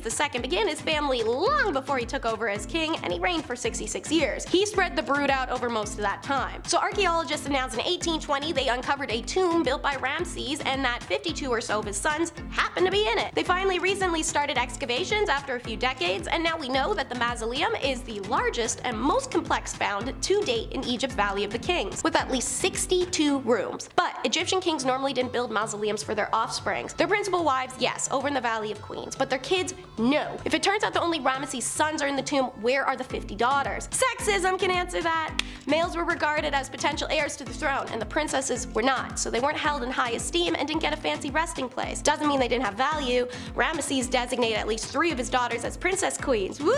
No, oh no, what that suggests isn't pretty. But what isn't known is whether or not they were actually married to him and, producing, or if the title was a way of honoring selected daughters from tertiary wives. Historians, however, are pretty confident on which one it is. This would be the end of the story, but for a single question. Why would a latex protection manufacturer name its product for a man who had 102 kids? Are you choosing cats or your empire? In Egypt, the penalty for killing a cat was death. This wasn't just a law against cruelty to animals or sadistic Friday the 13th butchery. All you had to do was accidentally run over a cat with your chariot and you're done. This is mostly due to the animal being closely linked with the cat-headed goddess of warfare and balls of twine, Bastet. They were also revered for the role they played in protecting food stores and homes from disease by killing pets pests like snakes and rats. Basically, pharaohs coined the 3 laws of robotics a millennia before Asimov and used them to protect the thing that poops under the stairs. And don't think there are exceptions. One writer, Diodorus Siculus, even recorded that the king of Egypt himself personally tried to intervene and save a Roman man who had accidentally killed a cat. His people did not give a single F, however, ignored the ruler, showed no mercy, caring literally -1,000 if it meant risking war with Rome. They formed a mob, hung him, and left his body in the streets while the pharaoh sent a real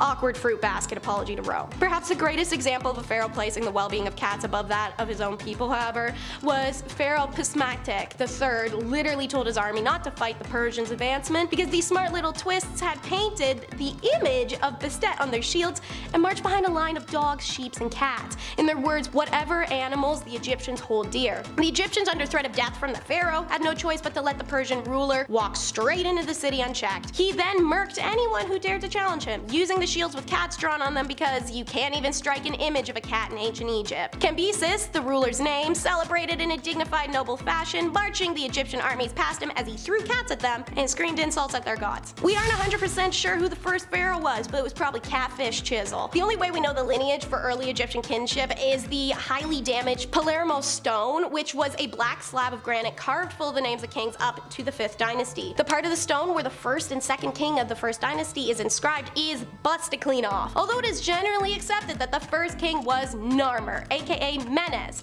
The second one was Aha, even without enough evidence to prove beyond a doubt. I can't get past the Aha thing. The name of Narmer is composed to 2 ideograms, the catfish reading as Nar and the chisel reading as Mur. The location of Narmer's body has eluded archaeologists for 2 centuries now. The first Egyptian pharaohs used to build a type of tomb called a mabasta, and they did so until the 3rd dynasty when they started busting out pyramids. It's theorized Narmer is in one of those. But then Egyptologists have discovered a large field of pre-dynastic and early dynastic royal tombs in Kab, and Narmer's name is identified in an inscription found. However, this is Egypt. The site had suffered disturbances, tomb robbing, and disrest for the past 5,000 years, making it impossible to know which one of the bodies is the precise tomb of Narmer. To this day, archaeologists and Egyptologists disagree on whether Narmer was buried at Saqqara or Kab, and in the end, his cause of death isn't even fully known. Just that of a philosopher, Mantheo, saying the reign of Narmer ends when he was carried off by a hippopotamus and perished. And last but not least, believe my eyes, even though it may be a lie. Who knows? I don't, but I love a good rhyme. While it was likely a disease genetically inherited in his DNA, the official Egyptian story is that Pharaohs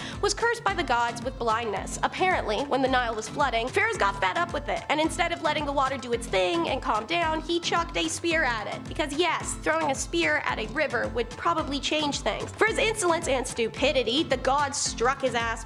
Pharaohs vibes this way the best he can for 10 years before he meets an oracle that either wanted to pull history's most hilariously mean prank or genuinely believed the gods had passed on this message. But the oracle tells Pharaohs all he's got to do is wash his eyes with the urine of a woman who's never slept with any other person than her husband her whole life.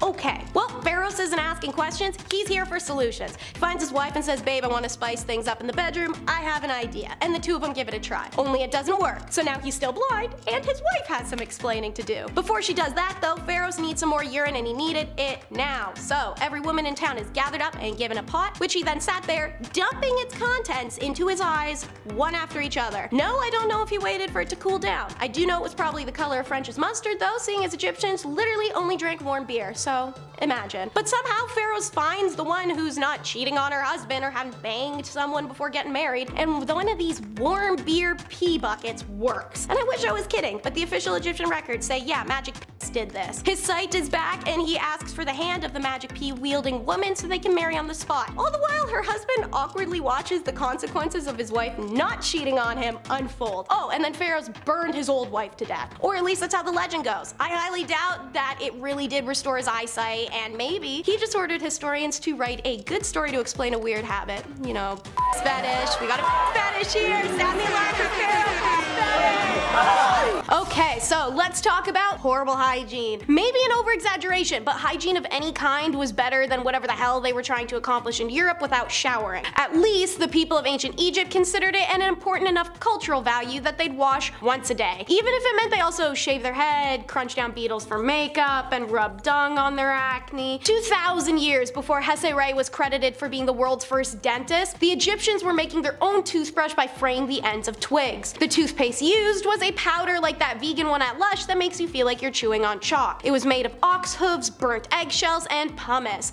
Kiss me good morning after you rub that on your teeth with your dental twig, babe. Speaking of, for those whose breath smelled as bad as the armpits of the lower class Egyptians, also had numerous mouthwashes. Some had to be chewed up and spat out like bran or celery. Honey was combined with boiled herbs and spices such as cinnamon and myrrh to form a dehydrated pellet, which they also used as breath mints. And speaking of armpit, the Egyptians had a deodorant body rub made of ostrich egg, tortoise shell, and roasted tamarisk. Nothing like waking up bright and early for a day of building pyramids and the first thing you have to do is some casual Harry Potter potion making just to not smell like camel crap. Speaking of hygiene, your clothes were never clean. So even if your body was haha germaphobe, you still aren't safe. In the later periods of ancient Egyptian history, people began wearing clothes made of linen, not hides, cottons, furs, and rendered leathers like they used to. Linen was light and flexible, so it was good for the hot Egyptian climate. However, linen was white, meaning the clothes showed dirt very easily, an issue they hadn't really had to deal with before. But most materials they'd worn didn't hold up well underwater like linen did, so the ancient Egyptians started doing laundry more often to get rid of the dirt. But they washed their clothes in the Nile, where people also relieved themselves and dumped garbage and human bodies. So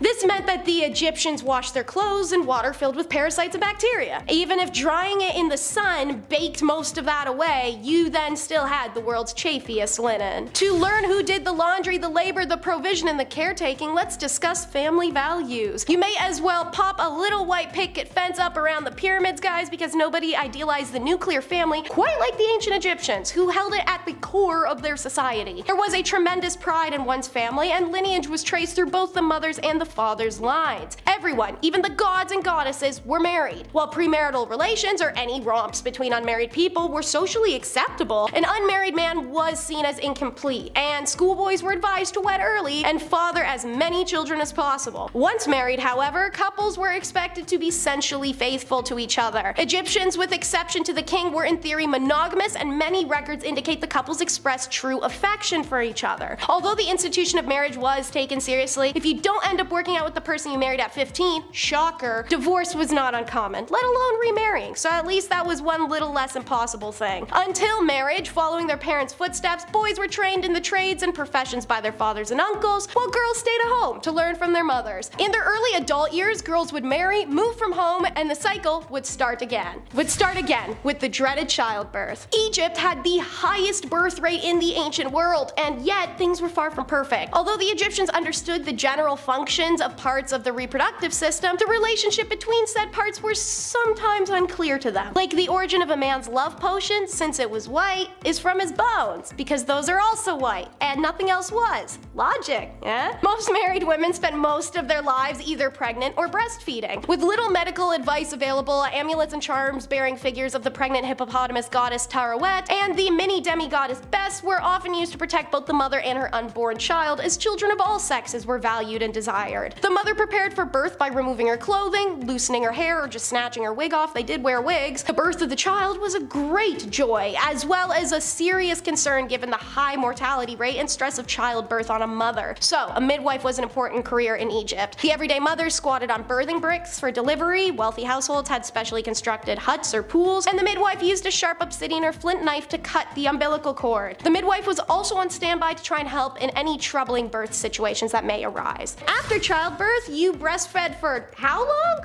Next one is latch off already. One of the best ways to maintain a healthy infant under the less than sanitary conditions that prevailed in ancient times was by breastfeeding. In addition to transfer of antibodies through mother's milk, breastfeeding also offered protection from foodborne diseases. If your kid isn't exposed to potentially contaminated food at the time when their immune system is at its weakest, they're inherently going to survive longer. Way of the jungle, y'all. It's why we don't feed babies chicken. Indirect evidence for this occurring in ancient Egypt actually came to us from a number of cemeteries where young adults and unders' death rates peaked at times that correlated with the introduction to solid foods in their body. Prolonged lactation also offered a number of health advantages to you as the mother. Primarily, it reduces the chances of conceiving another child too soon by hormonally suppressing ovulation, which allows the mother more enjoyable stress-free times with her husband between pregnancies. So, how long is prolonged? A minimum of a 3-year period for suckling was recommended in the instructions of any from the New Kingdom, and therefore struck an honestly unconscious but evolutionary important balance between the needs of procreation, the health of a mother, and the survival of a child. Number 5. Passing time.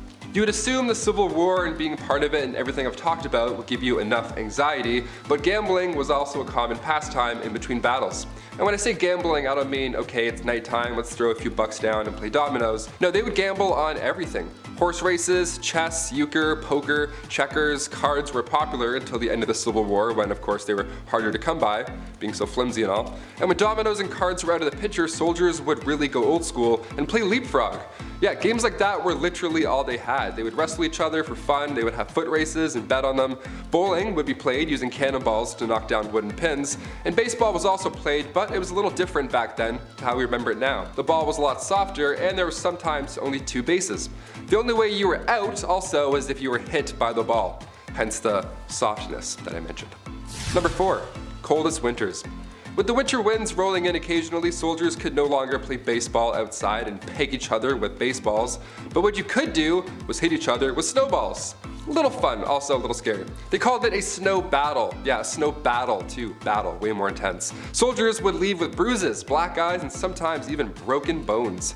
Yeah, these guys were blowing off lots of steam, and they would plan attacks and take it obviously seriously, as they did with their daily civil duties. Even officers got in on this action. When pieces of ice were no longer available to large units to throw at one's head, other winter games would include skating and sledding. Number 3. Food March. In April 1863, a group of mostly women led a march to get the governor's attention. The governor at the time, John Letcher, was joined by President Jefferson Davis. It did not end well. The food situation in the South was not great because food prices changed depending on the status of the war. Outcomes of the battle directly affected prices because they were linked to the CSA's currency. That plus the fact that invading troops from the north would often burn crops when they came through, it was getting worse over time. Come April 1863, this march of women broke windows. They flipped carts until eventually they drew out Governor John Letcher and President Jefferson Davis. John Letcher literally started to throw cash at the protesters.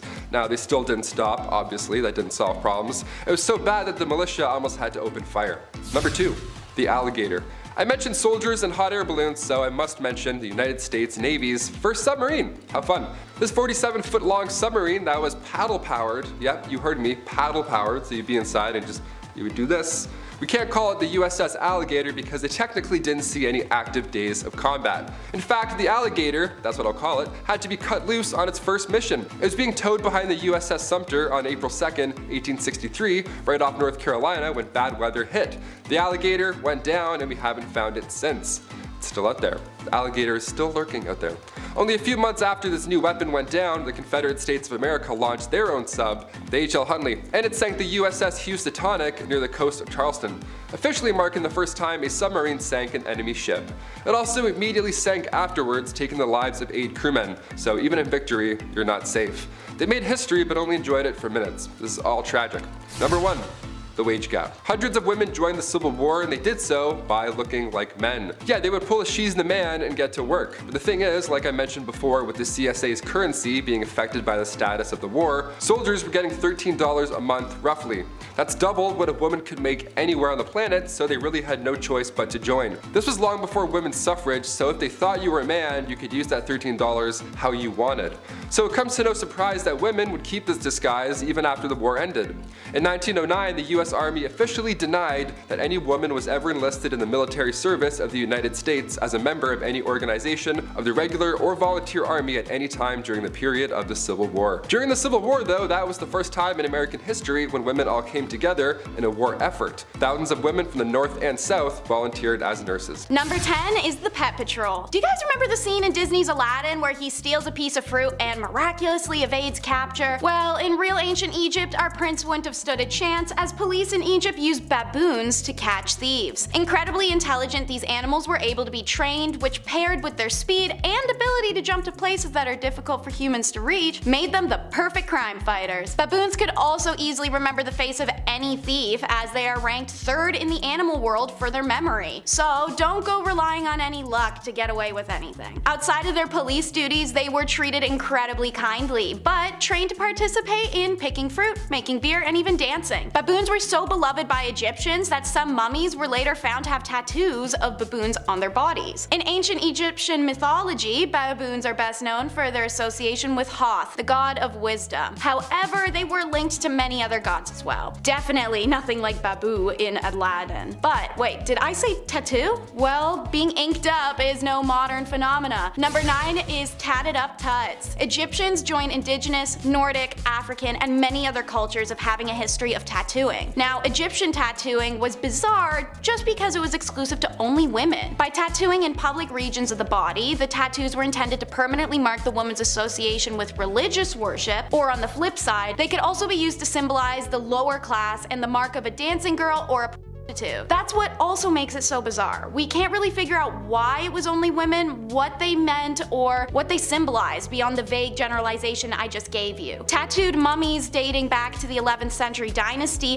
have been found by archaeologists, some with religious symbolism, other with dots and swirls located on the lower chest, the abdominal, and the thighs. Some mummies were believed to have been tattooed with medical symbols, potentially to treat ailments. Although the meaning of ancient Egyptian tattoos may be unclear, it seems evident that they had an array of implications and that women of many different social classes chose to wear them. Baddies. Speaking of things we can't understand, number 8 in our countdown is my favorite pun yet. I put that shit on everything. Except quite literally. Egyptian doctors used human and animal excrement as a cure-all remedy for diseases and injuries. According to Eber's papyrus recording in 1500 BC, animal feces such as donkey, dog, gazelle, and fly were all celebrated for their healing properties and considered to ward off bad spirits. While we know that Egyptian medicine was incredibly advanced, even having doctors who were specialists, you can't help but question this logic. However, like with most things the Egyptians did, technically they weren't wrong. Research shows that microflora found in some types of animal dung contain antibiotic substances. So sure, you risk some tetanus, but you could also be cured. Lizard blood, dead mice, mud, moldy bread were also all used as topical ointments and dressings, and women were also sometimes dosed with horse saliva as a cure for low libido. And speaking of a woman's libido, man, did the Egyptians have some crazy women's healthcare going on. Number 7, we'll call the fertility games. I have a newfound appreciation for modern medicine after learning a way our ancient Egyptian friends tested fertility was by placing a garlic or onion clove inside of a woman's. This is because ancient Egyptians believed that all orifices of a woman were connected, kinda like subway tunnels. Anyways, if the doctor could smell garlic on your breath the next morning, then the tubes were clear and the woman was fertile. But if the doctor couldn't smell garlic, then the tubes were blocked and it was assumed that the woman couldn't give birth. Once you are pregnant though, you can find out the sex of your baby in another bizarre tradition, popping a squat over some barley. Why? Because if it barely grew, then the baby was a boy. If the barley grew like crazy, then the baby was a girl. This test was believed to be highly accurate, and they weren't wrong in that. Turns out the test was actually accurate in 70% of all cases. And in 1963 lab testing, the urine of a pregnant woman did cause the seeds to sprout. Since she was in fact pregnant with a girl, it's likely the seeds start to grow faster due to elevated levels of estrogen, which stimulates growth. I can think of some truly hilarious ways to integrate this into a gender reveal party. But kids aren't for everyone, and that's okay. Ancient Egyptians were notoriously not fans of them, so let's talk number 6, safe sex. There are actually lots of stories of Egyptian contraceptive methods, but don't get too fascinated because these aren't anything you want to try and recreate. Egyptian women would collect the dung of crocodiles or elephants to mix with sacred herbs and honey. They would then apply this paste mixture to their vulva and up inside the vagina as a protective seal on their genitals. Okay, men, don't think you're getting much better though, as your contraceptive was to rub onion juice all over your junk. If neither of these worked, which shocker if they didn't, the Egyptians had an herb called silphium, which was used to help devoid a woman of an unwanted pregnancy. They even knew what has been confirmed today, that achia gum from an achia tree worked as a spermicide and would reduce the likelihood of pregnancy after the fact. While it's impressive they figured out what they did, this whole section just has yeast infection written all over it, so let's just keep going for everybody's sake. Number 5. Loincloths. Going back to ancient Roman and also ancient Egyptian times, the loincloth was used by all.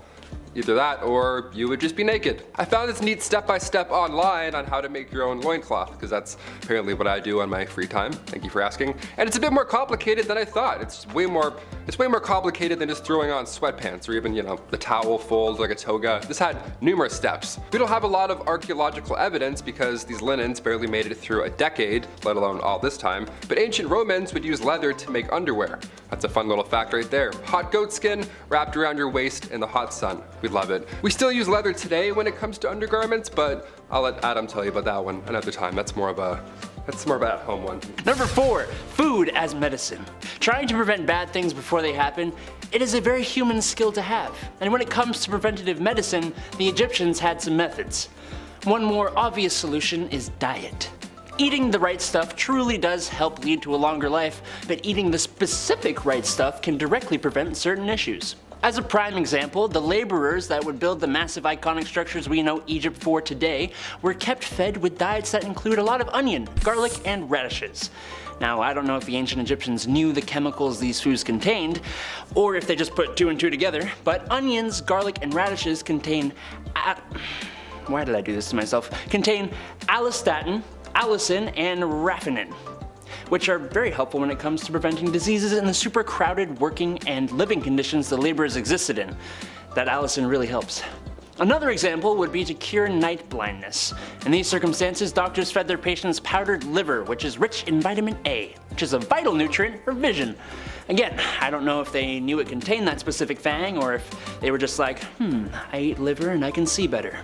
Discovery! Number 3. Acne. Ancient Egyptians came up with an interesting method to getting rid of those pimples.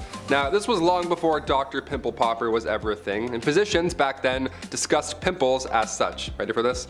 They called them these elevated spots, with black tops that can plague your skin for 4 to 5 years. But by squeezing said spots, you force out the maggot inside. Yeah, blackheads were referred to as maggots. That's what they thought they were back then. Imagine your partner, hey, can you get this pimple on my back? Yeah, I think I got some maggots, thanks. No thank you. That's pretty horrible. That's a horrible reference. They would refer to severe cases of acne as maggots that lie in a bed of roses. I would faint. I would be so sick. If a physician told me I had maggots that lie in a bed of roses anywhere on my body, I would throw up. I'd pass out. I'd be so upset. Dermatological disorders were thought to be human skin taking on the properties of animals. Yeah, you have common acne, maybe you're turning into a pigeon. Who knows? Ancient Egyptians would use honey, vinegar, turpentine, and emulsion of bitter almonds, all to get rid of acne. Yeah, sounds like a horrible alternative. I would much rather just have acne. Maggots? Dude, I'm done with this channel. I'm out of here. That's so gross. Number 2, eye makeup. Almost everybody and their mums knows that the Egyptians wore that crazy awesome eye makeup. But what you might not know is that it didn't just serve the purpose of making you look absolutely stunning. No, a lot of these eye makeups were lead-based. Now, that sounds pretty bad, I can't lie. It does. And it likely was for some, but it was possible that it boosted nitric oxide by up to 240% in cultured human skin cells. I don't know what cultured human skin cells means, but that's the quote. If you know, let me know down below. What the heck does nitric oxide do? Well, that I do know. It helps to boost up your immune system to fight diseases, which, guess what? That's pretty important, especially in the marshy areas around the Nile, where eye infections are actually pretty darn common. What's cool is that research suggests the Egyptians actually knew that, and specifically synthesized the makeup for this purpose. Neat. Finally, number 1, mummification. Back in the day, mummification was common, and even today we're finding more mummies. Like literally last month we just unraveled 6 more. It's crazy. We're uncovering more ancient history, which is great, but how exactly was this process done? We're talking about back maggots and stuff. What did they think about this? How did this even begin to be a thing? Well, it wasn't cheap for starters. Being mummified was reserved for the rich. It's a pretty brutal process as well. What you would do is you would put a hook, they would put a hook in your nose after you'd passed away, and then they would pull out your brain and all that just squishy stuff, just out all through this thing right here. And then they would cut the left side of the stomach open, remove all those goods, all the organs, boom, see ya, gone. And while those are drying, you would put your lungs and liver in jars. And then you would put the heart back in the body. And then you would wash the insides out with wine and spices, all that stuff, turpentine, turpentines, all the timantines, just all in there washing it out. Then you'd cover the body in salt for 70 days. That's a long time. But around day 40, you would stuff it with sand. Now come day 70, finally, that's when you wrap them in the mummy bandages. Then the sarcophagus awaits forever, really. And there's just jars of organs also stored in your burial chamber. Now we don't do it. It's not as fun anymore. We don't put our organs in jars. We don't stuff anyone with sand. We should. You know what? We should bring back mummies. Let's just do it. I think it's time. Yeah. Alright, so the Cambyses are up first. Cambyses was the son of Cyrus I and the successor of his father in Anshan as the king of Agistius of Media. According to the 5th century BC Greek historian Herodotus, Cambyses married a daughter of Astydius, by whom he became the father of Cyrus II.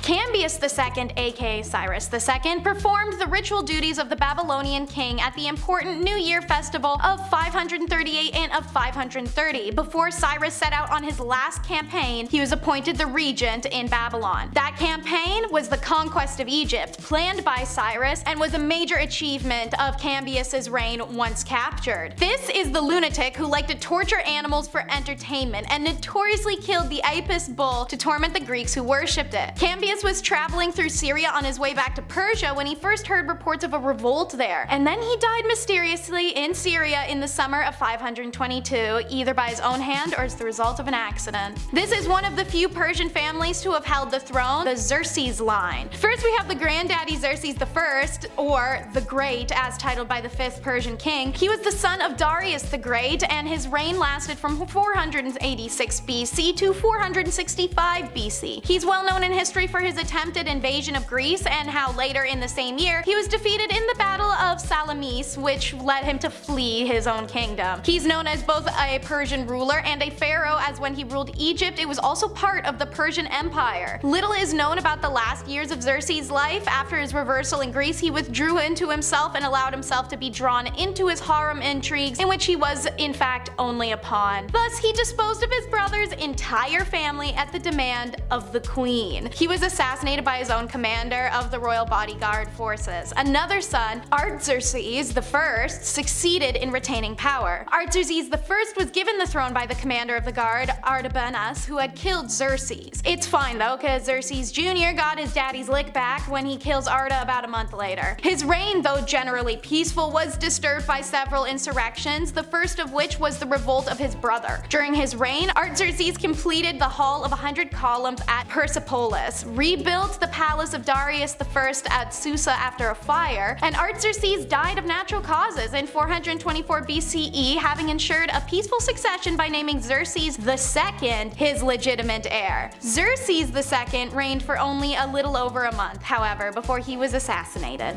Next is the Dosier line. Starting with Dosier from the Second Kingdom, Egypt's 3rd dynasty. He undertook the construction of the earliest important stone buildings in Egypt. His reign, which probably lasted 19 years, was marked by great technological innovation in the use of stone architecture. The innovative structure was a departure from the traditional use of mud bricks alongside stone. The greatest advance, however, was the completion of alteration of the shape of a monument from a flat-topped rectangular structure known as a mastaba to a 6-stepped pyramid. This great character built the famous pyramid and set up the construction mechanisms of large buildings, paving the way for successors of their kingdom for even more daring constructions. The Pyramid of Dosier is the first pyramid in history of ancient Egypt and therefore potentially all of humanity. It is a degree pyramid that is at the center of a funerary complex of great importance. It's located in the necropolis of Saqqara. Sekhmet is probably the brother or eldest son of King Dosier. Little is known about this king since he ruled for only a few years. However, he erected a step pyramid at Saqqara and left behind a well-known rock inscription at the Wadi Makhara.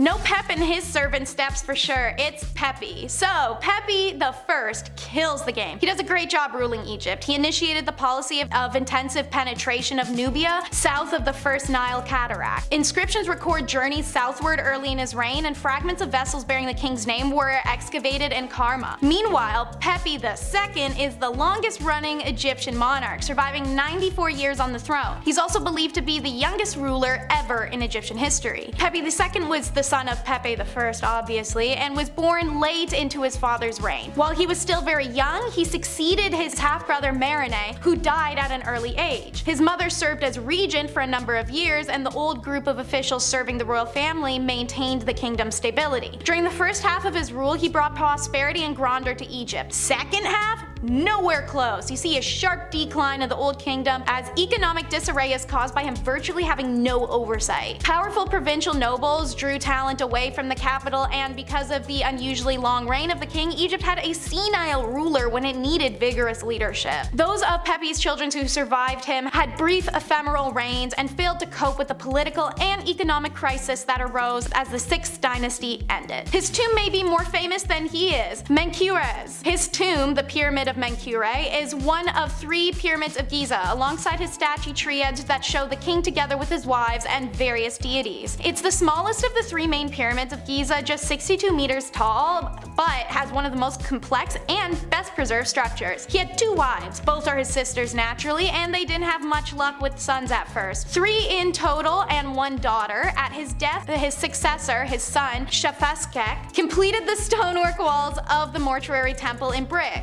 Menaku was not succeeded by his eldest son, who actually predeceased him, but rather by Shepsake, a younger son. Shepsake built a monumental mastaba at the South Accra and was the only kingdom ruler to not build a pyramid. This family's work, especially the Great Pyramids, show a great mastery of monumental stoneworking. Individual blocks were large or colossal and were extremely accurately fitted. They kinda really sucked. Pun intended. So, first, their social status was always determined by the status of who they were breastfeeding. Royal family, congrats on your special privileges, statues, private quarters, and your own tomb in the family pyramid. Also, her family would receive special perks as an extension of her. Now, royal families only wanted high-status wet nurses, and while it's not clear how they were chosen, evidence suggests some kind of blood tie or faint familiar relation. Most wet nurses were from marginalized families in lower socioeconomic statuses and worked under conditions and pre-definitive wages. Wet nurse requirements for any status were intense. She'd have to have given birth at least twice, have a large but healthy body due to the belief that large bodies were more nourishing. Despite that, her breasts should be medium. Too small, not enough food. Too big, the baby's spoiled. In addition to all of these prerequisites, the wet nurse should be sweet-tempered, affectionate, and responsive to her charge. She should also abstain from intercourse because it could reduce her affection towards a child, and they also said no alcohol. A good call, knowing what we know now. Wet nurses were women exploited for the products of their bodies. As slaves, they were coerced for their milk. As lower social status women, they were employed for their bodies to enhance their inadequate domestic status. Even her own household suffered physically and monetarily if a wet nurse defaulted or failed a contract. On the same page, surrogates are number 4. This is a widespread practice in Egypt. The first story of surrogacy, found in Genesis 16 of the Bible, was the story of infertile Sarah having Egyptian Hagar carry her child for her and her husband Abraham. Even Egyptian pharaohs had used concubines to produce heirs. They often married their sisters or aunts, and children born of these marriages were most of the time not in great or functional health and wouldn't survive. Any child born of a concubine for a pharaoh was accepted as his lawful offspring. Now, they were quite limited in their rights, and they could only inherit the throne in case of the absence of another more entitled heir. Surrogates experienced similar contracts and status leveling as wet nurses. They were desired to be mothers already, have a bigger, healthier body, and naturally beauty was a desired element as well. Women of low status who made a career of surrogacy often died in childbirth or from hemorrhages due to the repetitive birthing process, but for some, it was the only career they could have. Priestess is number 3, and so while it was a male-dominated field, many women were employed as a priestess or a high priestess at the temples around Egypt. Mostly from upper status, many were married to the priests, which they owed their position in society. Despite this, they played roles in the temple rituals, such as servicing goddesses Hathor, Neith, and Pakhet, or working as dancers, musicians, singers, and acrobats in the temple. The most important priestess was known as the god's wife Amun. This woman was usually the daughter of the pharaoh or sometimes his wife. She usually held a very high position in court and performed important rituals to honor the god Amun. The priestess was in charge of managing the gods' affairs, attending to ritual dances and performances, shaking their rattles and rattling their necklaces, which were long and heavily beaded objects. By the beginning of the New Kingdom in 1550, the title Chantress of Amun was used, and it was usually the wives of the priests who gained these elevated positions as well. The concept of a woman as a priest was unheard of in many kingdoms. A high priestess and the reverence and traditions of female gods being led by women were unusual to outsiders of Egypt, who oftentimes restricted most priestly activities to just men. Number 2 is professional mourners. Okay, so here's a weird one. Professional or paid mourning is an occupation not only found in Egypt, but in China, the Mediterranean, and Eastern Europe. This practice is literally paying a stranger to attend a funeral to lament, deliver a eulogy, help comfort the family, entertain, or lay on the ground wailing. There's some range here, depends on what kind of funeral you want to have. These paid mourners made ostentatious displays, messy hair and smudged makeup, wailing, pounding on the ground or their chests, throwing themselves about as they smeared dirt and sand all over their body while they screamed. It's a full spectacle. Now, another depiction of the paid mourners in Egypt is a little more chill. 2 women impersonating the goddesses Isis and Nephthys. They were believed to play a special role in someone's death. Most inscriptions of a funeral where they are present as paid mourners, they are on each side of the corpse and their bodies are fully shaved. These women also had to be childless and have a tattoo of either Isis or Nephthys' name